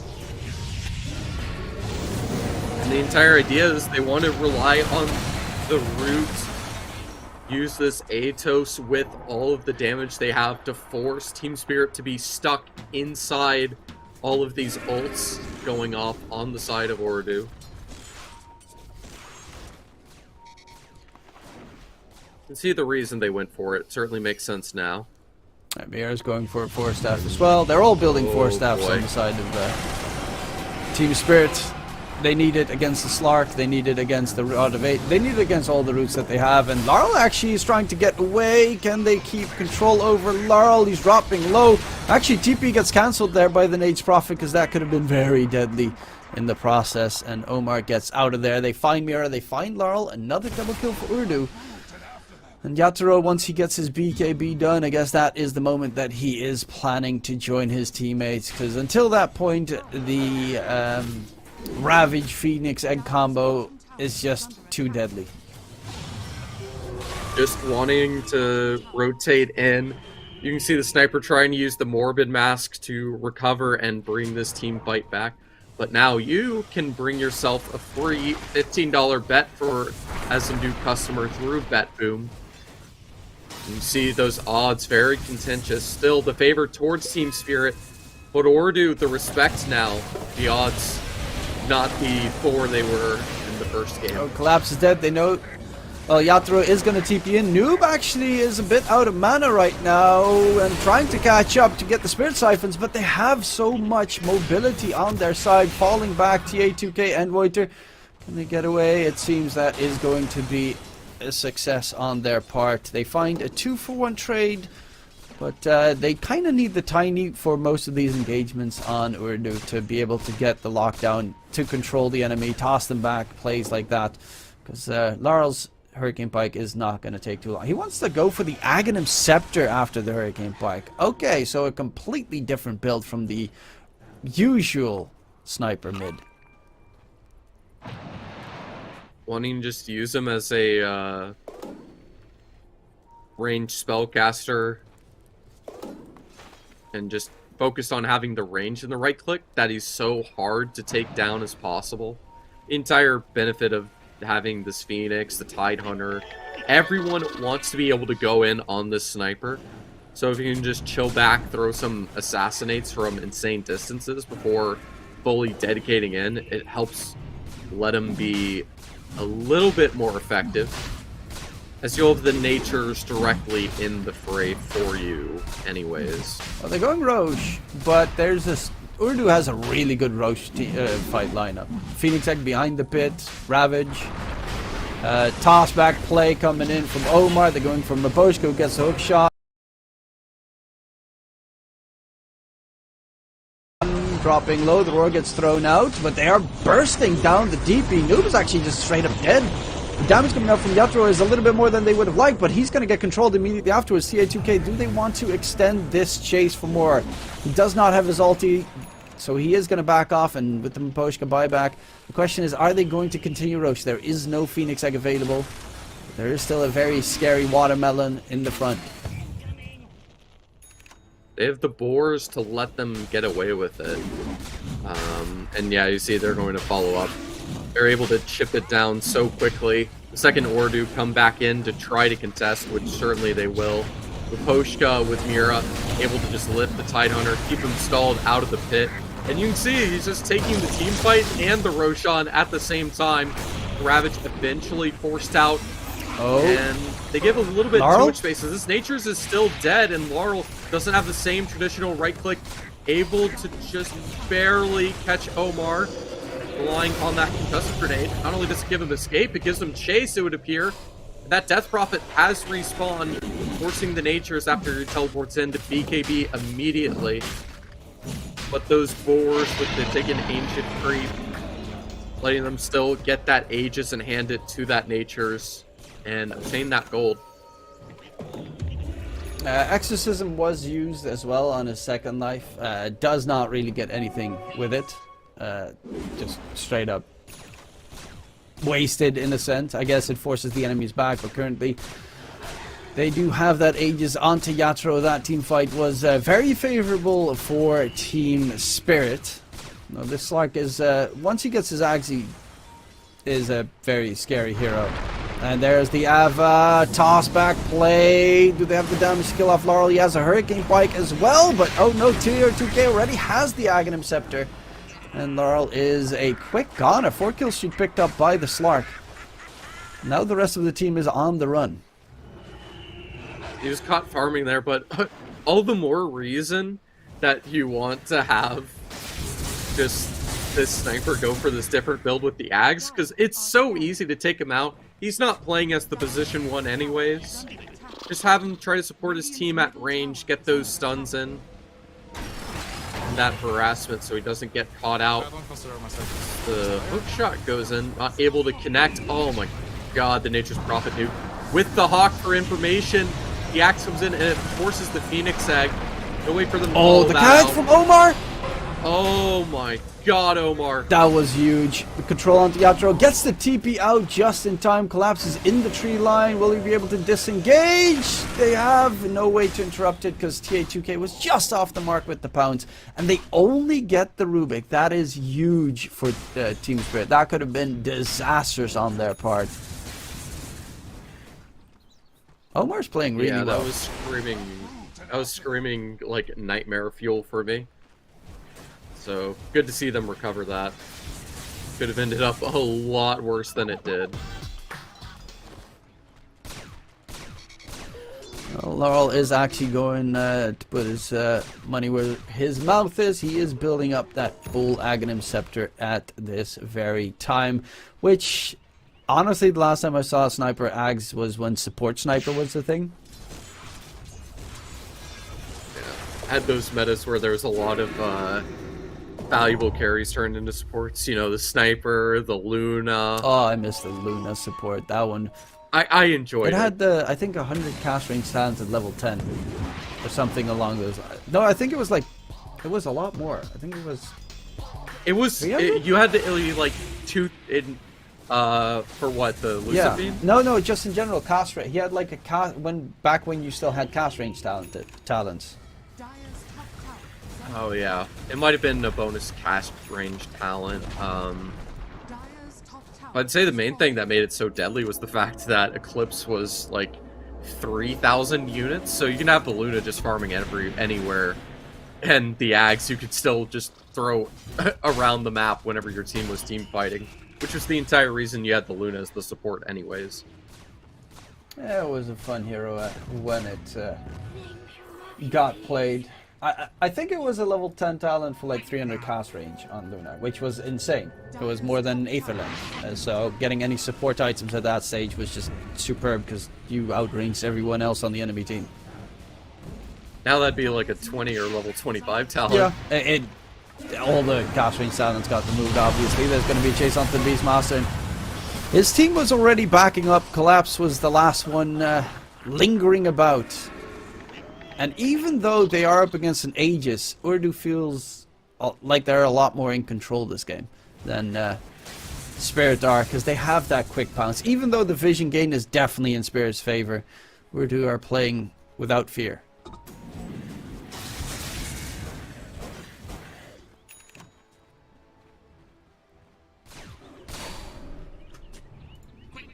Alright. Heard and understood. So it looks like a bit of rotations. They're interested in catching out this Nature's. He's not interested in rotating out. He's thinking he's safe. They're even scanning just in case. And he just teleported away. But it's to catch this Phoenix Egg. Trying to right-click it down. Gattro? He is okay. He's able to find the kill. But now that means all the rotations can come in. The Tide Hunter's right on him. He has no BKB to escape. There's 7 seconds left on this Aegis, so good value there. So he has no cooldowns to escape. And the Quelling Blade comes in, the stun AoE from the Tiny, and they'll just easily take him out twice. Yeah, that's the... Doesn't feel worth the Phoenix now. No, Phoenix, it's a 5 position, even though it's a really fun Phoenix from Corey. Honestly, he's playing really well this series in general. Yeah, it's not really a trade you want to make. Yes, you get rid of the Phoenix Egg, but on the other side, it's your top net worth hero down. Your sniper is playing more of a utility supportive sniper. And right now, they don't really have much to fear with the Nature's Prophet being dead. They're going to chase for blood. Maboshka, hook shot, trying to disengage as much as he can. But the pounce is going to connect again. Oh no! Because he's a little bit unfortunate in that regard. And right now, this Slark feels unkillable compared to Noob, who is very, very much killable. The amount of chase on Ooredoo to catch out players is... It almost feels comical. in all honesty. And they got so many force staffs available as well. And dodge movements on the side of Team Spirit, but double pounce is pretty good, and the Avatos is superb. Oh, Siphon stolen by Mira. That can be pretty nasty. Though Laurel is gonna try and disengage, but the bounce was perfect from TA2K. He doesn't have more The missed mobility. chance from the Beastmaster, and that Ags Toss forward. assassinate helps get the damage. Oh! But the toss from the Tiny, and a failure to hook shot in, but it doesn't matter. The Nature's able to clutch it out just for a second. If it wasn't for the continued lockdown, the Tidehunter to follow. Sure, they're able to right-click the egg down with the Natures, but the rest of the team's been removed. This Beastmaster just has to do the best he can to run. But what are you going to do when all of Ooredoo can hunt you down? They may not have globals, but it effectively feels like it. And they have no answer against the Slark. And they almost wiped the entire team while Noob was still dead. And now the DP is joining his teammates. It's getting very dangerous, especially because they get rid of the Phoenix Egg again. But, you know, who cares? They lose the Phoenix. Boo-hoo. However, when you see that chase coming out from the Slark and then the toss forward from the Tiny as well, it was constant hunting onto the Sniper, who, granted, he has a lot of tools to get out of dodge, but still they managed to catch up to him the entire time.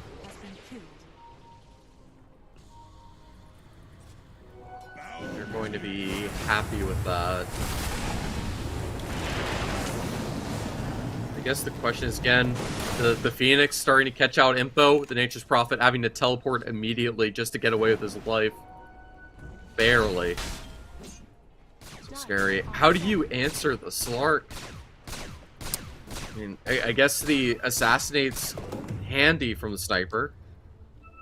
It's not like it's a bad thing. They do have lockdown, but he just has the ability to dodge and weave with these pounces.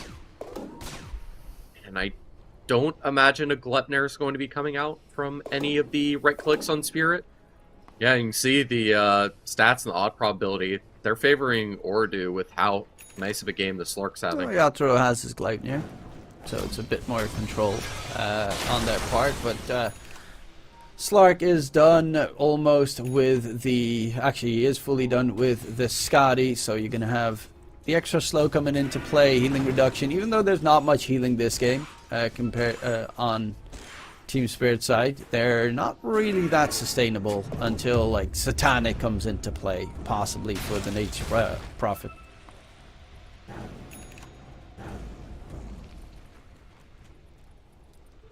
That's nice. And oh man, there's a gem now on the Slark. So that's going to be vision denied. A lot less info. There's no shard on this Clockwork. And he's caught out, taken out. Or so I thought. They're going to have to go back in to take extra effort. They didn't dedicate enough damage, so the Slark has to pounce back in. However, the Rubik trying to go in to help means it's another support caught out to run out to do what he can to try to escape. The Force Staff, handy enough. Force Staff plus bounce on the Rubik will get him out of there, but 30 seconds until Roche respawns. That's definitely going to be something, second Roche to be secured that they want.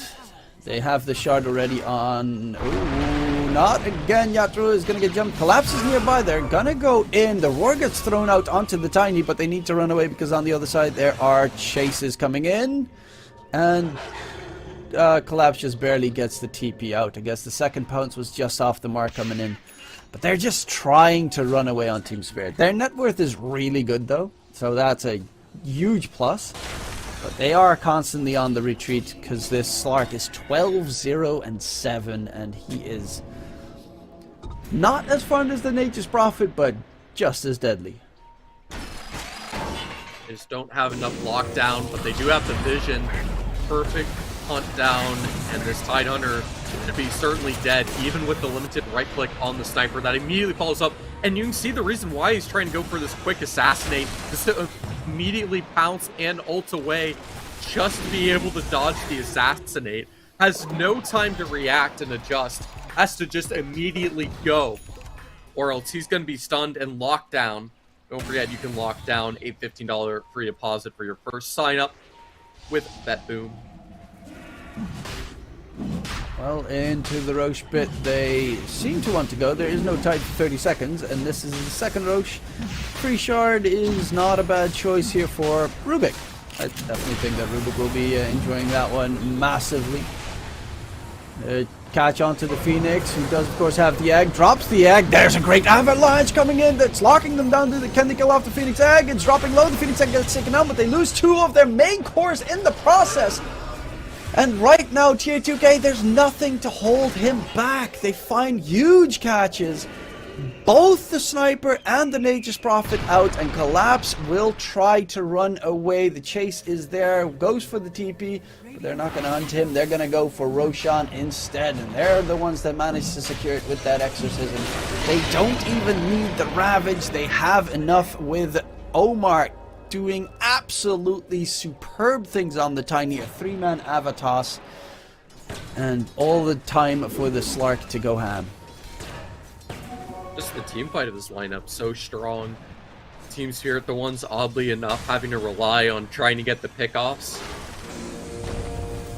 best they can, and it's going to be a poor Miposhka picked off as well. The Slark taking the Beastmaster on the side with the Aegis. They can really start working towards tier 3s. And you can see Miposhka able to get so much mobility to try to escape, but in spite of it, Ooredoo able to keep on and catch up. No way to escape the mobility. The Slark just has his passive, so constantly can regen. They don't have Beastmaster for 20 seconds. Tier 3 tower's already gone. They're going to go for the racks. Actually, TA2K has no fear. He's going to dive deep. Which obviously for most heroes would be a suicidal play, but it is a Slark. And he even has Depth Shroud still available in case it's needed.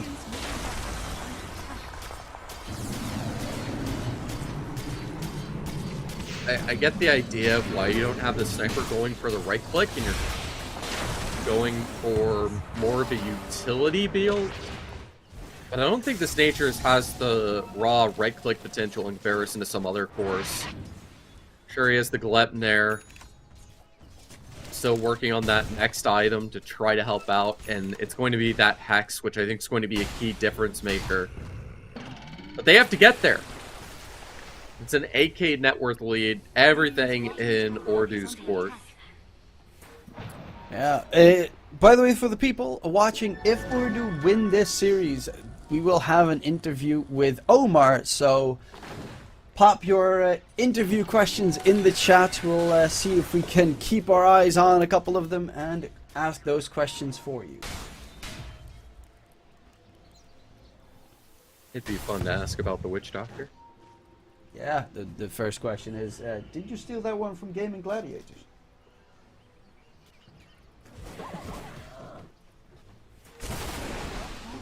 Honestly, the team is, it's impressive how much they have improved over the last year. From a team that could not make it into the DPC to a team that is looking on the run to make it to Div 1 right now. Proving here their reason why they can get there. Radiant's bottom tower has fallen. They're able to just outplay Spirit, seeming a little bit lost, at least in the drafting. Unable to find any success with their game plans. I don't actually even know if they have a coach. That's also a question I'll be asking.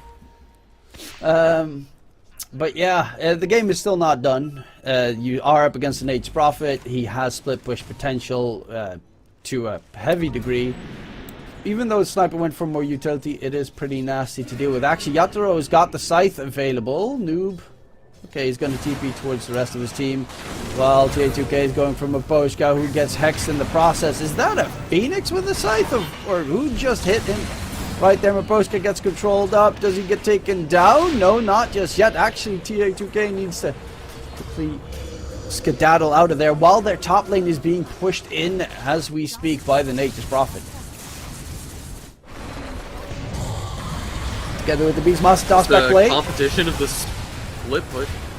And they managed to get themselves a kill onto Mira. Chase for more. The Ravage gets blown, and there's going to be the full control onto Laurel. Can he get back towards the fountain? Maposka with a 3-man catch inside the cogs, but who's caught with whom? Actually, the Aegis will be popped. First life is gone. Omar tries to disengage. Doesn't actually take that much damage. Collapse with the BKB, but they get the control. Tier 2K is dead, and now they can hunt for more now that the Slark has fallen. While in the meantime, top set of racks has been secured for Team Spirit. So the split push is very favorable here. Team Spirit get the kill on the Slark, and they get a full set of racks in return. That is a huge W for Spirit. They had to dive so hard just to try to get these Team Spirit players, but they're able to survive, stall them from getting the racks, and allow Natures to get a set of their own. If there's a way to get back into this, this is the start to it. That net worth advantage quickly dwindling down, but there is a refresher on the tide now, so you got the double Ravage threat that's coming into play. Definitely a big one at that. Laurel thanking his lucky stars that he did not get overwhelmed right before he got in towards the fountain.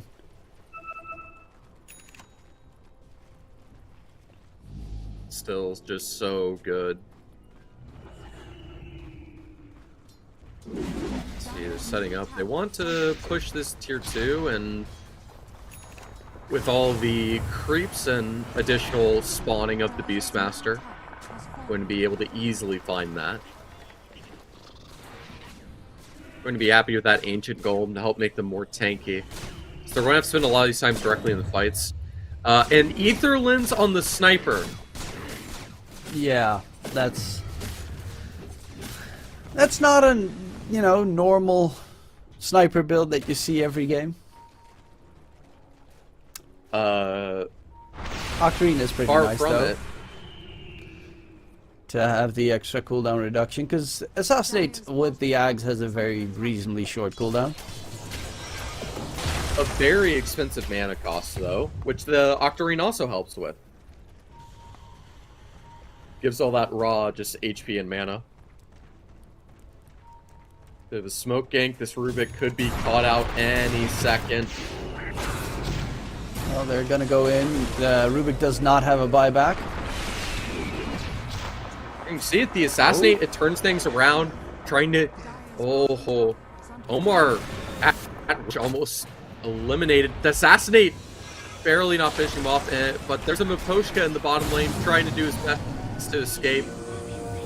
Force Staff causes good trouble, and the Power Cogs will be enough to cover. Kaori, Where's that Hex that coming has to from? be from the Phoenix. Kaori, he's got the Scythe of Vice. My god, I know that Scythe, of course, is making a lot more the rounds, but the Phoenix has pretty good timing on it. Obviously, with the Icarus Dive, you can set up nice hexes from pretty long range. Dire's middle tower is under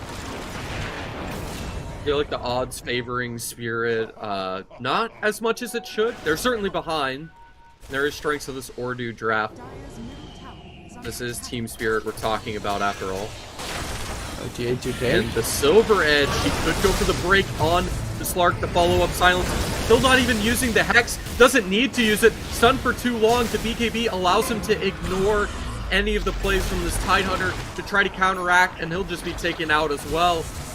We can see the exact plan from Team Spirit. Just have the Sniper as the support to try to get this long-range stun. Counteract these cores from getting the damage in. Create the space for this Nature's Prophet to start clicking away.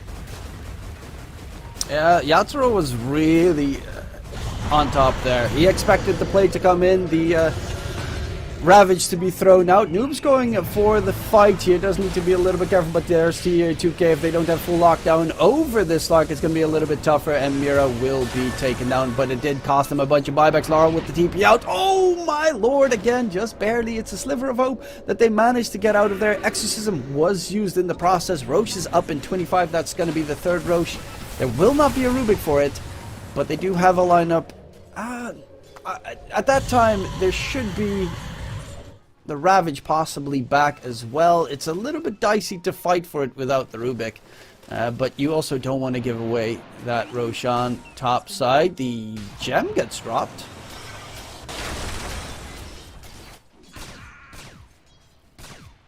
And Laurel, yeah, Octarine is almost done. To someone else. That's going to be massive. Although, I don't know. Maybe there's too many stats items. He says 1800 mana with the Intreads? Again, that's going to reduce the Assassinate cooldown to what? Like 7.5, I think? Should be. And he also has the... Looks like. A nice neutral item for a magic spellcaster, sniper-ish thing. But they are wanting to go for Roche. The downside is the vision gain of Team Spirit is phenomenal. As you can definitely see with the double hawks towards the pit. They constantly have the rocket flares thrown out. So they have all the vision that they pretty much need. Oh, wait a minute. I see the idea now. Okay, so once you get this 25 on the sniper, which should be coming up not immediately. Is that AoE assassinate soon or in the what is future it? if it goes late? No. What it is it's 6 shrapnel charges. Ah. Which you add that plus a bonus 24 shrapnel DPS, which I'm sure he already has right now. If we take a look at him. Yeah, he went for the shrapnel DPS. He's going full spellcaster, and we've seen that Ooredoo have been able to just have all this gank and high movement to just move around in these fights, and he just wants to punish and make just a field of fire that they can't move through with this shrapnel harassment. So they're slowed down, they're getting DPS'd out. Now, of course, that's just a good old gank. They'll sacrifice the clock for it. But I see exactly what the idea is with the sniper now. As well as the the Hex from Gory. Hex, yeah, it's an easy read to figure out that Nature's still here. He's going to try to teleport out. Still the Quelling Blade, but he's able to barely get out. Good play there. They need to wait to interrupt It's enough to... Wait, it was enough. The entire team rotated. They got off the Roche, and now Team Spirit can yoink it. Oh, this is massive. This is robbery. And that's a free Ags that Laurel can give to somebody else. Question is who? Nate's Prophet's a pretty nice one. The global route. And yeah, they give it to Yatoro, so they have that big route. He also has the Aegis, so it can play a little bit more, slightly more aggressive, not necessarily super aggressive though.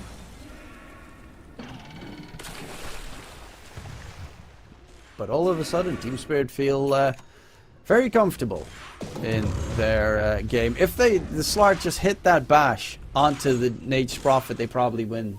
Like, they kill him, he's either forced to buy back or they give away Roche. That's a huge turnaround. The entire goal is to have the Nature's Prophet be able to just lock down and right-click everyone on the side of Ooredoo. What helps you do that? You get these essentially 9 shrapnel charges. You cover the whole area for an entire team fight, and then some with these charges giving... Let me see here. Taking a look. We are talking about a 44% movement slow. Oh, Slark needs to get out of there. He's stunned. The toss-back play from Omar saving TA2K so he can pop his ulti. The Phoenix Egg is there as well. They're going to chase for more. The second Ravage gets thrown. It gets the stun onto Laurel, and Laurel is going to get controlled up. Yatoro with the TP out gets hexed by Kaori.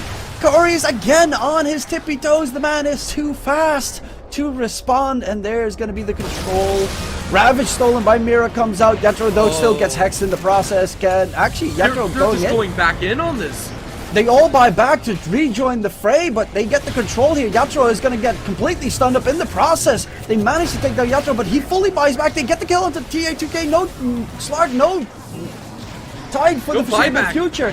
They need to disengage. They do get the Icarus dive back. It's a 4-man buyback, and the Dire have only one available onto Noob. But they have so much slow and lockdown on the sniper. They have no way to escape. That Prophet desperately buys back, but now the tower's taken down. they can start working on these racks, and Ooredoo have to somehow find a minute and a half of space. Spirit might have just clutched this out. The massive buybacks coming into play there, and it's going to be really hard to deal with this. Rube charging forward, but he's just getting controlled completely. Avalanche tossed in. Nuke can heal up. No, he cannot. The last hurrah, the last defense is not going to work out. And we have a game number 3, so the interviews are going to have to wait a little bit longer. Things looked rough for the first 20-25 minutes, but Spirit were able to figure out what their answer and their win condition needed to be. Such what would be a wild build normally for the sniper is exactly the answer they needed to help create the space needed for the Natures to succeed, as well as being able to steal that Aegis. This Natures, with the positioning, forcing the entire team to rotate back to their base to not lose the second racks, just lets them get the Roche, and they'll be able to get as many racks as they want in the game with it. It's a perfect bait and switch from Spirit. Though, in my eyes, no matter what has happened this entire game, the MVP has to be Mira with that Ravage steal.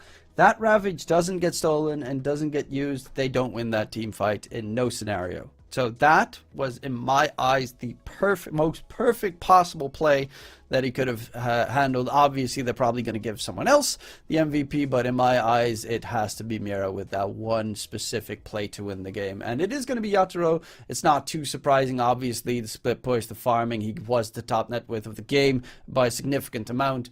But yeah, I got to give it to Mira. All the space made, yeah, I mean, it's worth giving him a shout. But Yatoro being able to get that first racks while their base was being sieged, just constantly causing the issue and the damage flank around the base. And it took a while to activate. And sure, this Natures couldn't succeed unless the rest of the team got the items, the gold needed to get the items to allow him to have that space, to allow the Rubik to, you know, get the plays, like get that Ravage to help delay his demise.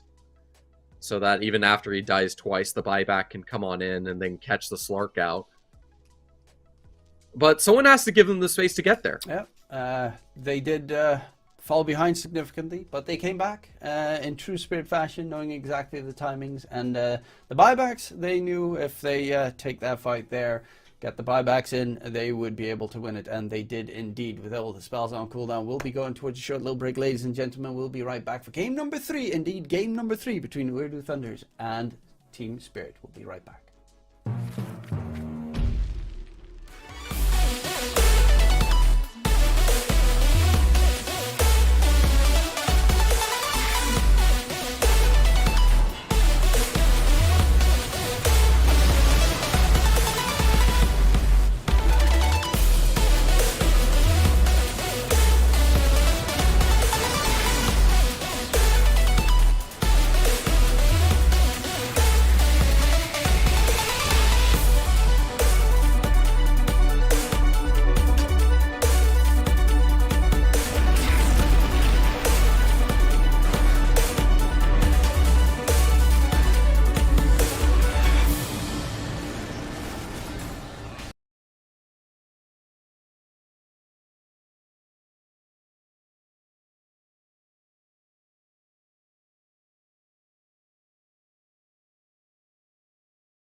Welcome back, ladies and gentlemen. Game number 2 has just been played, and it was a big comeback play from Team Spirit, but it does beg to show what are we going to see in game number 3, because in both games they definitely came behind pretty quickly after the laning stage, which seems to be one of the Spirit's Achilles heels against the very capable Ooredoo Thunders, though I do think game number 2 it did come down slightly more to experience with that last fight and also defending the base previously by Team Spirit.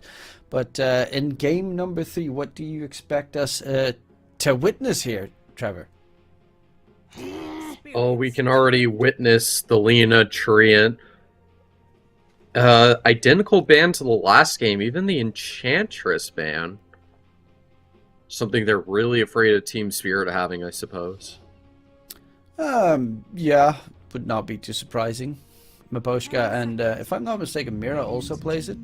And it's just an annoying hero for that matter. But they're gonna go for another Mira Rubik. I mean, he stole that Ravage. He won that game. So, why not give him another shot at it? And there we have probably the DP plus Tiny combination. Again, we're gonna go the same route as game number 2. No change-ups just yet. Literally a mirror match at the moment. Would think Ooredoo want to do something different, considering they ended up losing out, and I have to wonder what that will be. So I suppose once we get to the second phase bans, we'll see something a bit different. Spirit already starting to use some of that good old reserve time. I don't think necessarily that Ooredoo need to do any, like, it was 2 plays that cost them the game. The one where TA2K dove too close to the fountain instead of going for the racks, that cost them dearly, and that last team fight, they win either of those 2, or they don't make those mistakes, they can definitely win that game against Team Spirit. But there was their game plan and how they played it. Definitely, I don't think they need to necessarily change too much in their ideas. I guess going for ideas is the thing. That's 50 seconds of reserve time now spent. That was a lot, and they're going to bring out the Tusk? This seems like a massive risk. I mean, Tusk is still pretty strong currently. One of the strongest flexible heroes, because you can always put it obviously as a support, but I think most of the time they do like to play it on Laurel as the mid Tusk, and he's pretty good on it as well, so there should not be any big problems ensuing. That would be an interesting mix-up. Seen a lot of 4 or 3 Tusk, and its success specifically in that role, I feel like has left me wanting in some ways. It's been able to consistently give so many different clutch saves for teams with the snowball, and a bit of bonus damage, of course, with the tag team. They're unable to capitalize off of it for whatever reason. This is setting up to be a good Tusk game. Gives a way to get this escape from the Tiny and the Death Prophet, which they're going to be well and prepared to pretty much have this draft where they just run you down, and no matter how much mobility you have, you can't escape. I do know Maposhka also plays it as 5, so if you're planning on comboing it, for instance, with any range safe laner, it always works wonders. The Nature's Prophet is another one that Tusk lanes super well with, if you're going to use that as your safe lane combo, which wouldn't be too surprising to me if Team Spirit go for it again, because Yatro played a very good NP. Sometimes cutting it a little bit too close, but overall just very solid. Managed to always pretty much be on top of the net worth chart. A lot of off-lane supports and cores getting banned. The Phoenix, the Snapfire. A lot of focus on that. So that Phoenix was causing a lot of problems for Team Spirit. Was able to get away from being ganked multiple times with the egg. Yeah, to be Corey, he has impressed me this series. He's on the Clockwork game #1. He found all the catches that were needed together with Noob and made those plays. And on the Phoenix, he's constantly, obviously together with Omar, but constantly been on the hunt and on the prowl and distracted the enemies with the Phoenix egg so the Slark could go ham, or that hex that he had, the Scythe of Ice, that Icarus dives in, gets the immediate hex on the right targets. Very solid performance so far on that player, and I think he was the newest addition to the roster. I think everyone else, maybe with Whiter, but they had like 2 changes in that roster, and that was about it from the previous year, and they are looking really solid together. I'm loving this new team. Yeah, they've had fair success. And I think one thing that's helping them out is, I don't know if it's a communication issue with Laurel coming in, or what exactly the problem is, but just burning through so much reserve time, you're going into your second pick phase, and you have 20 seconds left in reserve to answer to anything Ooredoo bring out, and they have that Clockwork. So many insane meta picks, and of course they could just go for the Slush again if they wanted to as well. They do have the Corey Clockwork. That's going to be fun stuff. Omar, they could play the Tiny still mid possibly, or the Tiny in the 4 position for Omar in case it's needed. So there's a bit more flexibility in that regard as well. But definitely hope to see this Clockwork onto Corey, because honestly, that game 1 leaves me wanting more. Beastmaster, yeah, Collapse had a pretty good lane. Like, that was the only lane that actually felt like it went really well. Obviously, the Nate's Prophet against the Tide went well, but that one was expected to go well. But the Beastmaster surprisingly did incredibly well against the Slark plus Phoenix lane. Yeah, but now you have to reveal, are you playing this, are you going to grab a 4, have this Tusk as a 5? You know, where exactly are these supports going to go? Are you going to have the mid Laurel, or are you going to grab your position 1, so it's not clear where exactly the Tusk is going just yet? Now, just 2 seconds left in reserve, they decide to go back to the Sniper. The Sniper pick, Laurel, we could get to see the caster build again. So that would be definitely an interesting choice. It could still be a safe lane as well, because you would be laning with the Tusk, which would be a pretty solid safe lane combo. That would work. It just has me a bit concerned, because, you know, we go to these key late picks and bans in the draft, and Team Spirit, they have the 30 seconds to work with, nothing else. They burn through all of the reserve. They have to be able to respond instantly to whatever surprises Ooredoo throw at them. And I mean, they've thrown some surprises. They've thrown the Witch Doctor with the IO, and it's a good morph game. Can't blame them. Yeah, it's definitely looking like a solid morph pick here. They have some decent lockdown to work with on this side of Team Spirit. And honestly, if this is planning to be a Laurel Sniper, it wouldn't surprise me if he's going to go for the same build of just getting himself that caster build with the stun. Every stun is a big plus against a hero like Morphling, and especially such a fast, long range, almost instant cast stun like the Assassinate. 10 seconds remaining. That Rider and Drow removes no benefit off of the Fizz range or the pickoffs. Okay. 3 seconds to decide your final ban. And they'll quickly go for the Ember, and it's an immediate Slark being removed from Ooredoo. Not interested in going for it again, because they do have the morph after all.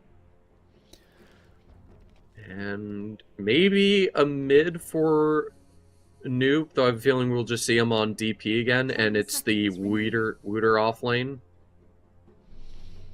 Yeah, they will secure the Something more Pango, wacky. so that's going to be the noob Pango mid, Tusk 5, off lane Beastmaster, and a Mira Rubik secured.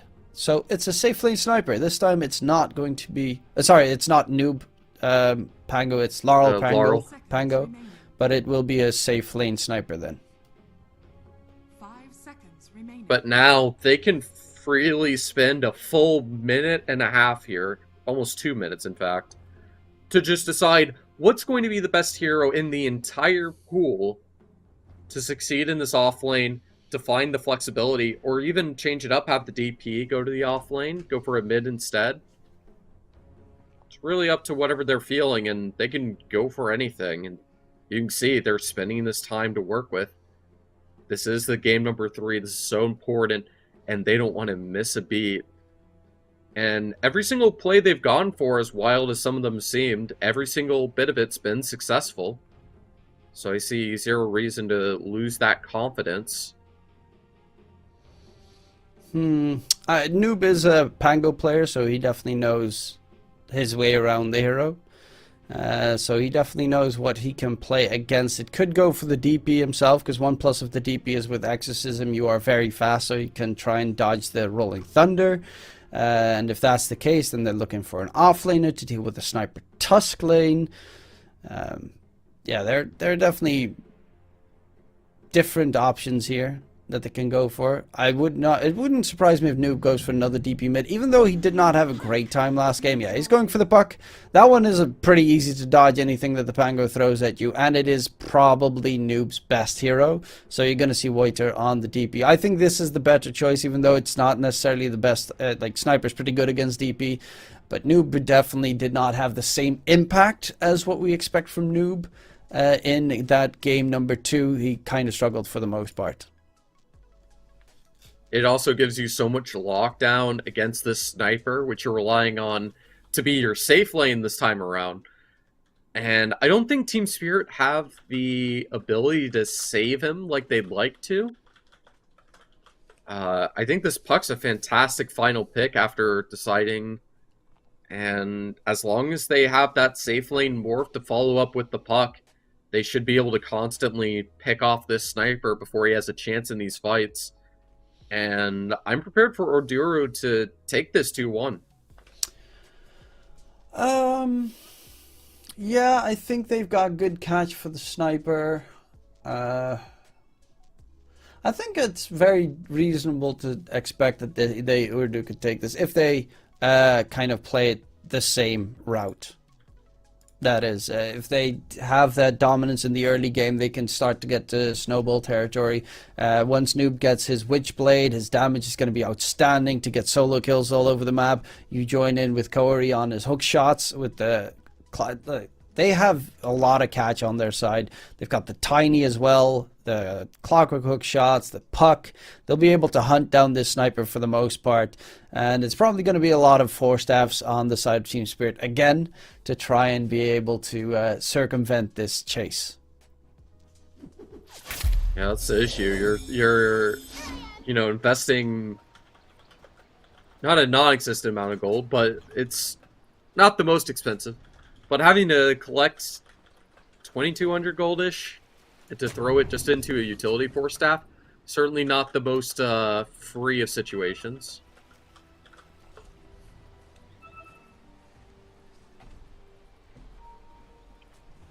And we'll see the setup going for that initial contact, creeping around. Don't forget, you can find an opportunity through Betboom to get a $15 free deposit on your new fresh sign up.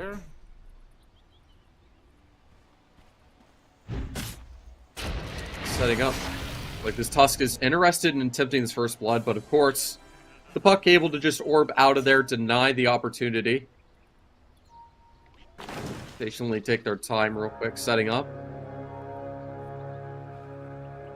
It might even go for the fight for this first bounty rune.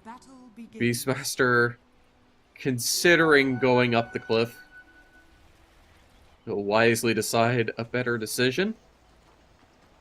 A little break even Or almost break even. Are actually able to get 2 of the mid runes. So a slight advantage there to start. Not such a big deal. Of course, we have this Pango Puck matchup. 2 glass cannons, essentially, against each other. Just focused on that nuking and harassment potential. The orb will be able to do a lot more at that level 1. Once things accelerate, probably goes for a few swashbuckle stacks. That'll help him change the pace of everything.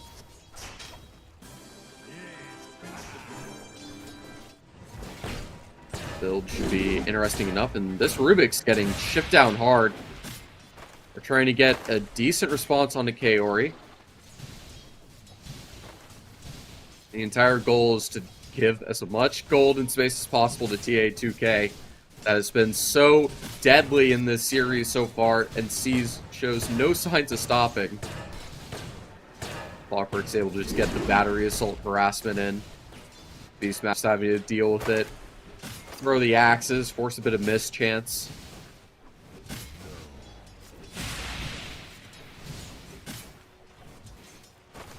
Morphling only have 420 health, getting the regen. Able to go through. With the Puck beating the Pango early, even able to find that early damage opportunity. Likely be using the orb any second. Second level of that swashbuckle is there, but so is the phase shift. Has to find a way to try to bait that out so he can get the swashbuckle going.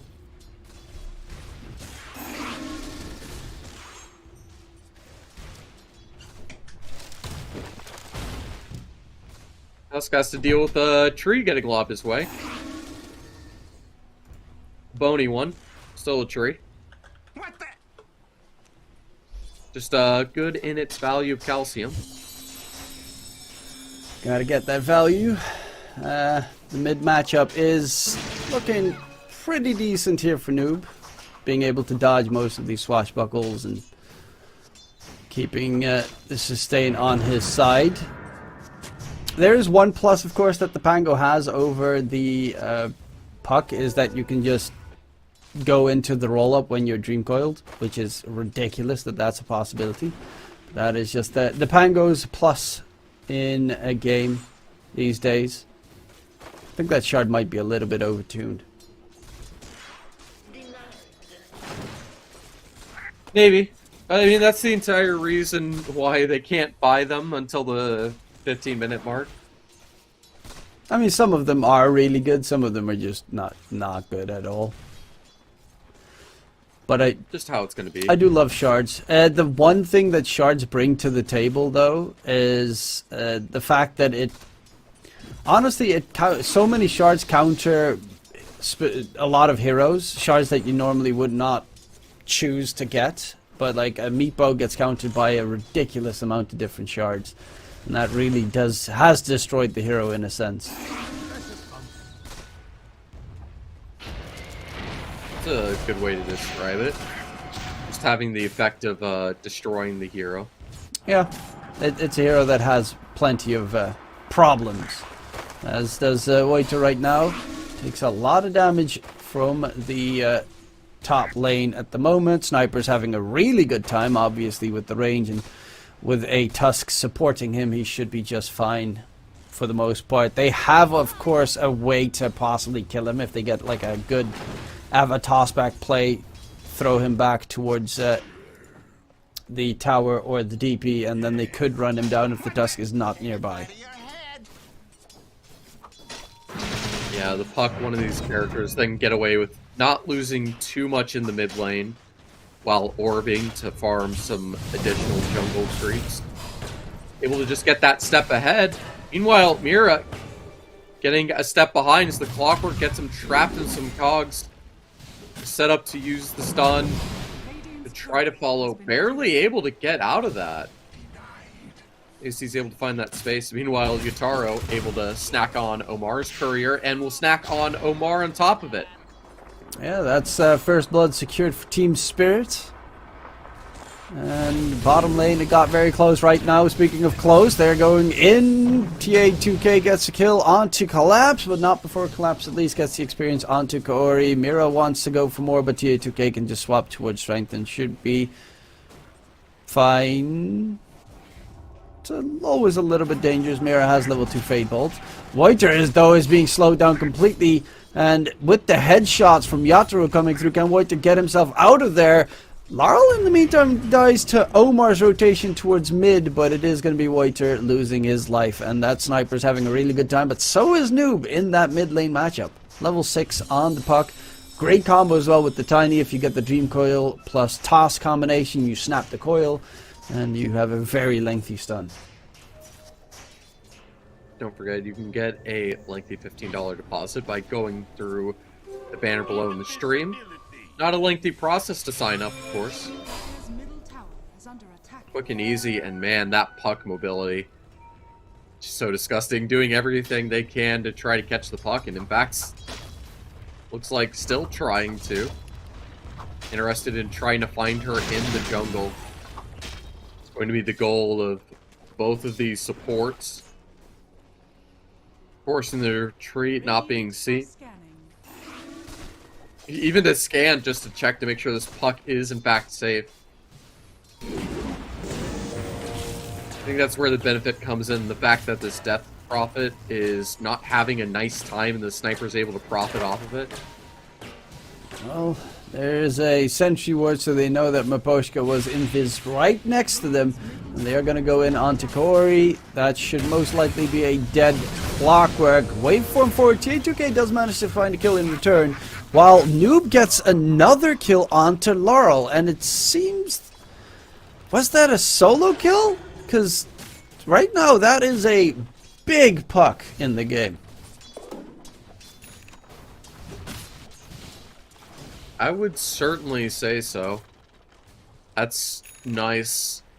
And we've had pretty relaxed, I would say, early games so far in this series, but a lot more blood being hunted. This team's ready to contest and fight their way through. Good bait forcing puck to use utility, and this Morphling having to use all the strength gain, and in spite of it, with the rotation of Maposhka, able to take out the Morphling. Now that's a big pick. That is a huge one. Keep the Morphling low, who is currently bottom of the course. Laurel with the Rolling Thunder going in onto Omar. Does he have a way to stop him? Actually, good usage there of the cogs, but it is going to be Laurel with the double damage rolling out of there. First roll of the game, not really going to result in much, or is it? Kaori is actually going to get caught in mid. Dream Coil onto 2 with the TP coming in from the Tiny. It's a very slow TP, but there's TA2K on the Morphling joining in. They get another kill. Third death of Laurel so far. Maposhka is going to get jumped at and chased down and should die to Noob, who is on that puck looking incredibly powerful. TA2K going for the Falcon Blade, farming up in mid, but Yatoro is trying to defend the tier 1 tower so it doesn't drop immediately yet. It's good to find that instant response after having the Morphling picked off. Just going to that mid lane, relying on the success Puck has had there. Radiant's bottom tower. Has to walk back to base, but the damage has been done. The Pengo's taken out. Speaking of damage done, that tower's going to start being chipped down. They even have the mid-rotation of the Pengo, just in case anyone tries to respond to defend this tower. Second KO seen. I imagine they go for this as Rocket Flare. I would think hasn't been... I don't consider wasn't able to see Mira. It looks like a little wrong there. Ooh. Doing his best to stall, but oh no, he catches the Rubik in the cogs, unfortunately. Well, he should still be fine, not like Omar, who's going to get caught out top lane by Yatoro. And it's between Yatoro and Noob currently at the top of the net worth chart, Puck versus Sniper. Yatoro is having a really good time as well, which is pretty dangerous, considering he is a very capable safe laner, as we saw in the last game. Granted, he's not playing on a as mobile hero as the Nature's Prophet, but still can pack a heavy punch Radiant's middle this game. is under attack.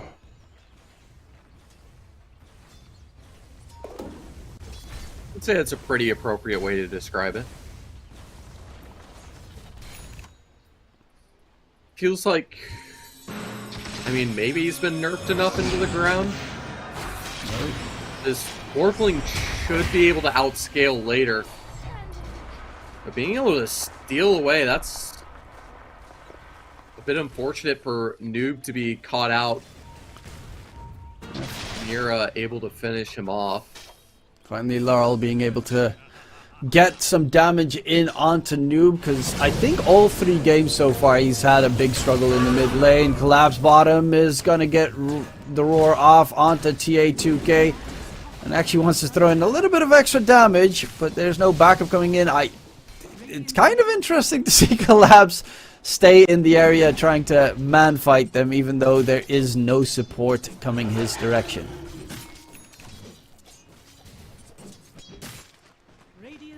Doesn't need it.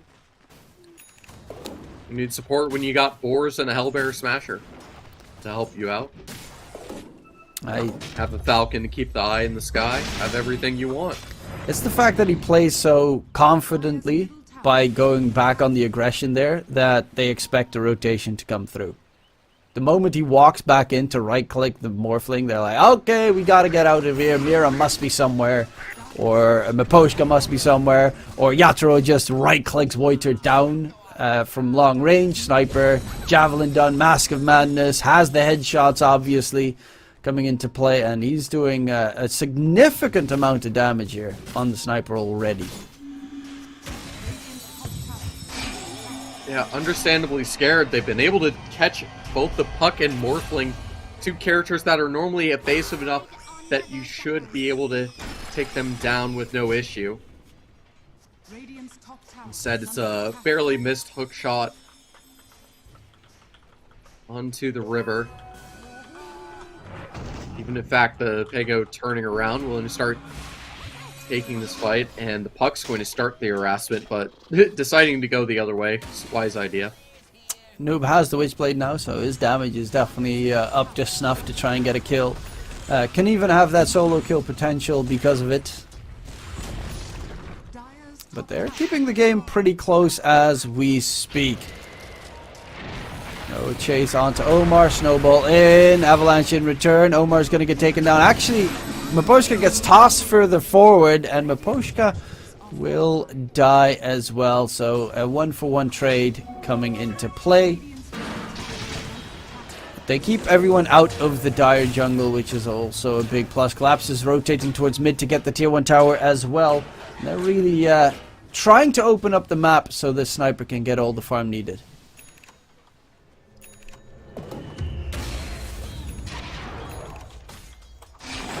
It's a fairly good idea, and I'd say it's working, considering he's in the top of the net worth, over 1,000 net worth ahead of the Puck. The Exorcism dedicated, that won't stop using the Rolling Boulder to be able to get away. Going to be able to ignore the Exorcism.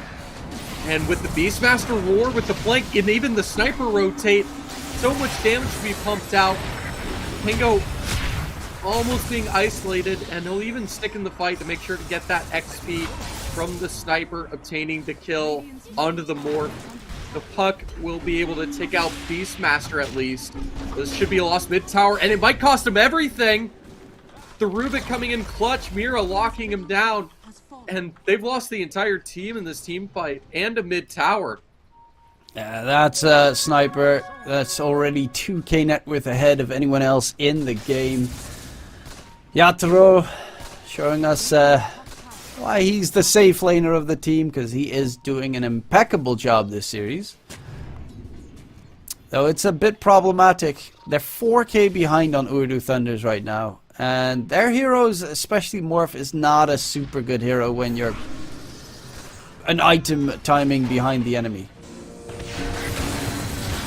Okori is another easy pick. Yatoro can just pop shot everyone. He's on 8 kills so far without a single death on this Sniper. Oh boy. Stolen coil. And oh no, the stolen coil too. Not only are you having a hard time finding effectiveness with this coil, you're having the Puck steal it. Not able to have any success either. Well, that's okay. The Rolling Thunder is going to come on in. That's going to be 2 taken out. Yatoro is just walking through the fight like nothing's happening, just popping shots, getting a double kill easily, is beyond godlike right now. 10-0. Yeah, this feels like it's what you'd expect more from Team Spirit compared to what we saw in game number 1 and 2. This is Team Spirit playing like Team Spirit tends to normally do. Not that, of course, nothing to scoff at. Ooredoo Thunder's played a really good game 1, and game 2 was very close, but it seems it might have been a little bit of a problem that they couldn't win it in 2. Unless they manage to make this play happen here, turn around this game, but right now they're just feeding kills to the machine. And the machine's happy to snack on them. Is under attack. So far ahead, and Team Spirit might have finally found their success with the Betboom odds massively favoring them 1.03 to 9. Yeah, those odds are definitely showing you a pretty big story right now, because Collapse has also overtaken Noob, and soon enough Laurel will join him. As I say that, they get a bounty rune, and Laurel is now ahead as well. So all 3 cores of Team Spirit at the top. Supports are still pretty close in terms of net worth. That sniper is getting kind of out of hand. Post guy is going to get spotted. They'll be able to get that kill secured. Mira's looking for a nice spell steal. Lose Europe isn't pretty okay spell steal to secure. And they'll just fall back. But 8k ahead in 17 minutes is insane. Because Sniper is such a hard hero to kill, especially once he has got his Hurricane Pike done.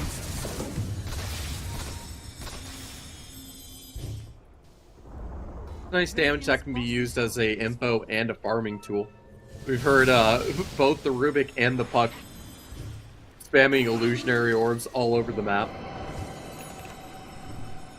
Dire's top tower is under attack. Radiant's middle tower is under attack. Well, the farming fest, it does continue nicely here. And they're making use of the enemy's entire jungle, the lanes, everything. It's what you see a lot in this batch, just slowly but surely creeping up in terms of net worth. They're going for a Roche take. Ooredoo is pretty decent at fighting at Roche as well. They have the hook shot, possible steal, the Puck with the Dream Coil. They're looking to possibly get a lineup for exactly that move, because Roshan is halfway down and the entirety of Ooredoo has joined to try and collapse in on Team Spirit. Everyone wants to set up for this team fight. Of course, the smoke will keep them covered. Even using the scan to check a flank from the south. That won't be coming in. It'll be from the north directly in. They found the clockwork. He gets the hook shot off, but that's all he'll find. Buyback immediately, but Omar's also been taken out, and I don't know how much they want to reinitiate back into this.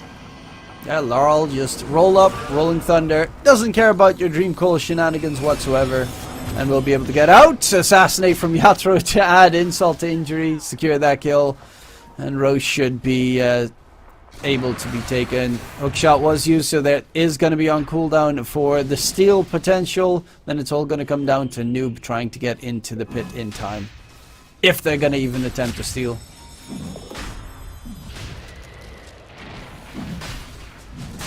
They want to try. I mean, the DP will be respawning. Oh, the lift! Already gone. Oh, the timing. The Rubik too quick. Denies the escape. Gives him the BM tip as well. Radiant structures are fortified. And yeah, now the sniper. Having fun responding with the voice lines. Sniper's got himself the Aegis. High ground pushing is pretty easy to do for a sniper with the Beastmaster aura nearby. They do have a toss back play. I'm not sure if the Tiny has his blink yet. I didn't see that just yet. But if he does have the blink, then they have a counter play towards the high ground. Nice roll-up timing good there. shot. But still is going to get silenced up in the process. Can he get away? No, he cannot. Laurel is dead, but Yatoro TP through. And TA2K, look at that damage! Jumps in with the snowball onto Corey. Double kill again. Yatoro, God in the game. Yeah, when you have the sniper going in, diving with the snowball onto the morph, that's a bit terrifying. Tree grab. Morph unable to find any success, and they're just catching picks left and right, taking them apart across the entire map. No space found.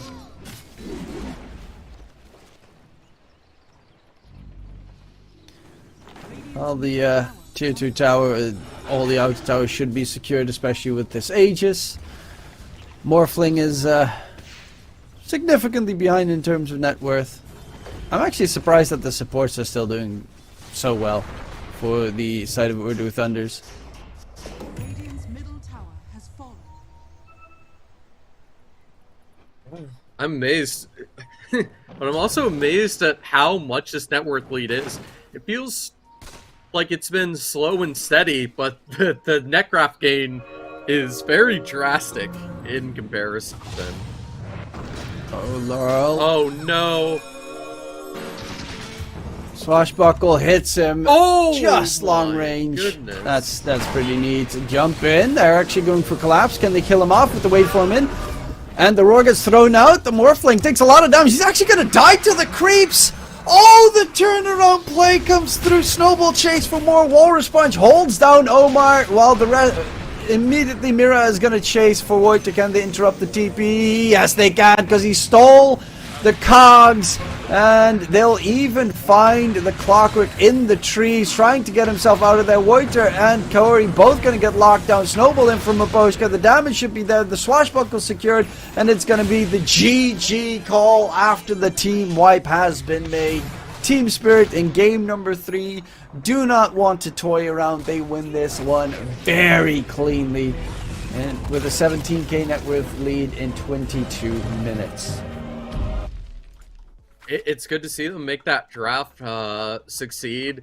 Make me eat my words. I had a feeling they just have the ability to catch out the sniper, but Spirit finding the success in the early phase, and the sniper having a more not correct, but more traditional right-click build as that position 1 allows for that space and success to get away with that third map. Yep, the sniper seems to be paying off once again, this time on a different player.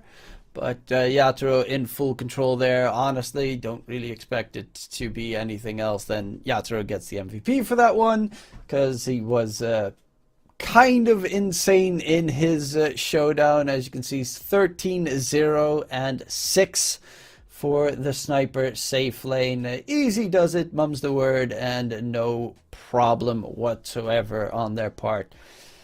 Yeah, Team Spirits, honestly a really good series. Game number 1 was a big surprise, with of course the Witch Doctor offlane coming in. Game number 2, actually Laurel gets the MVP. Okay, would have expected it to go to Yatoro, but okay.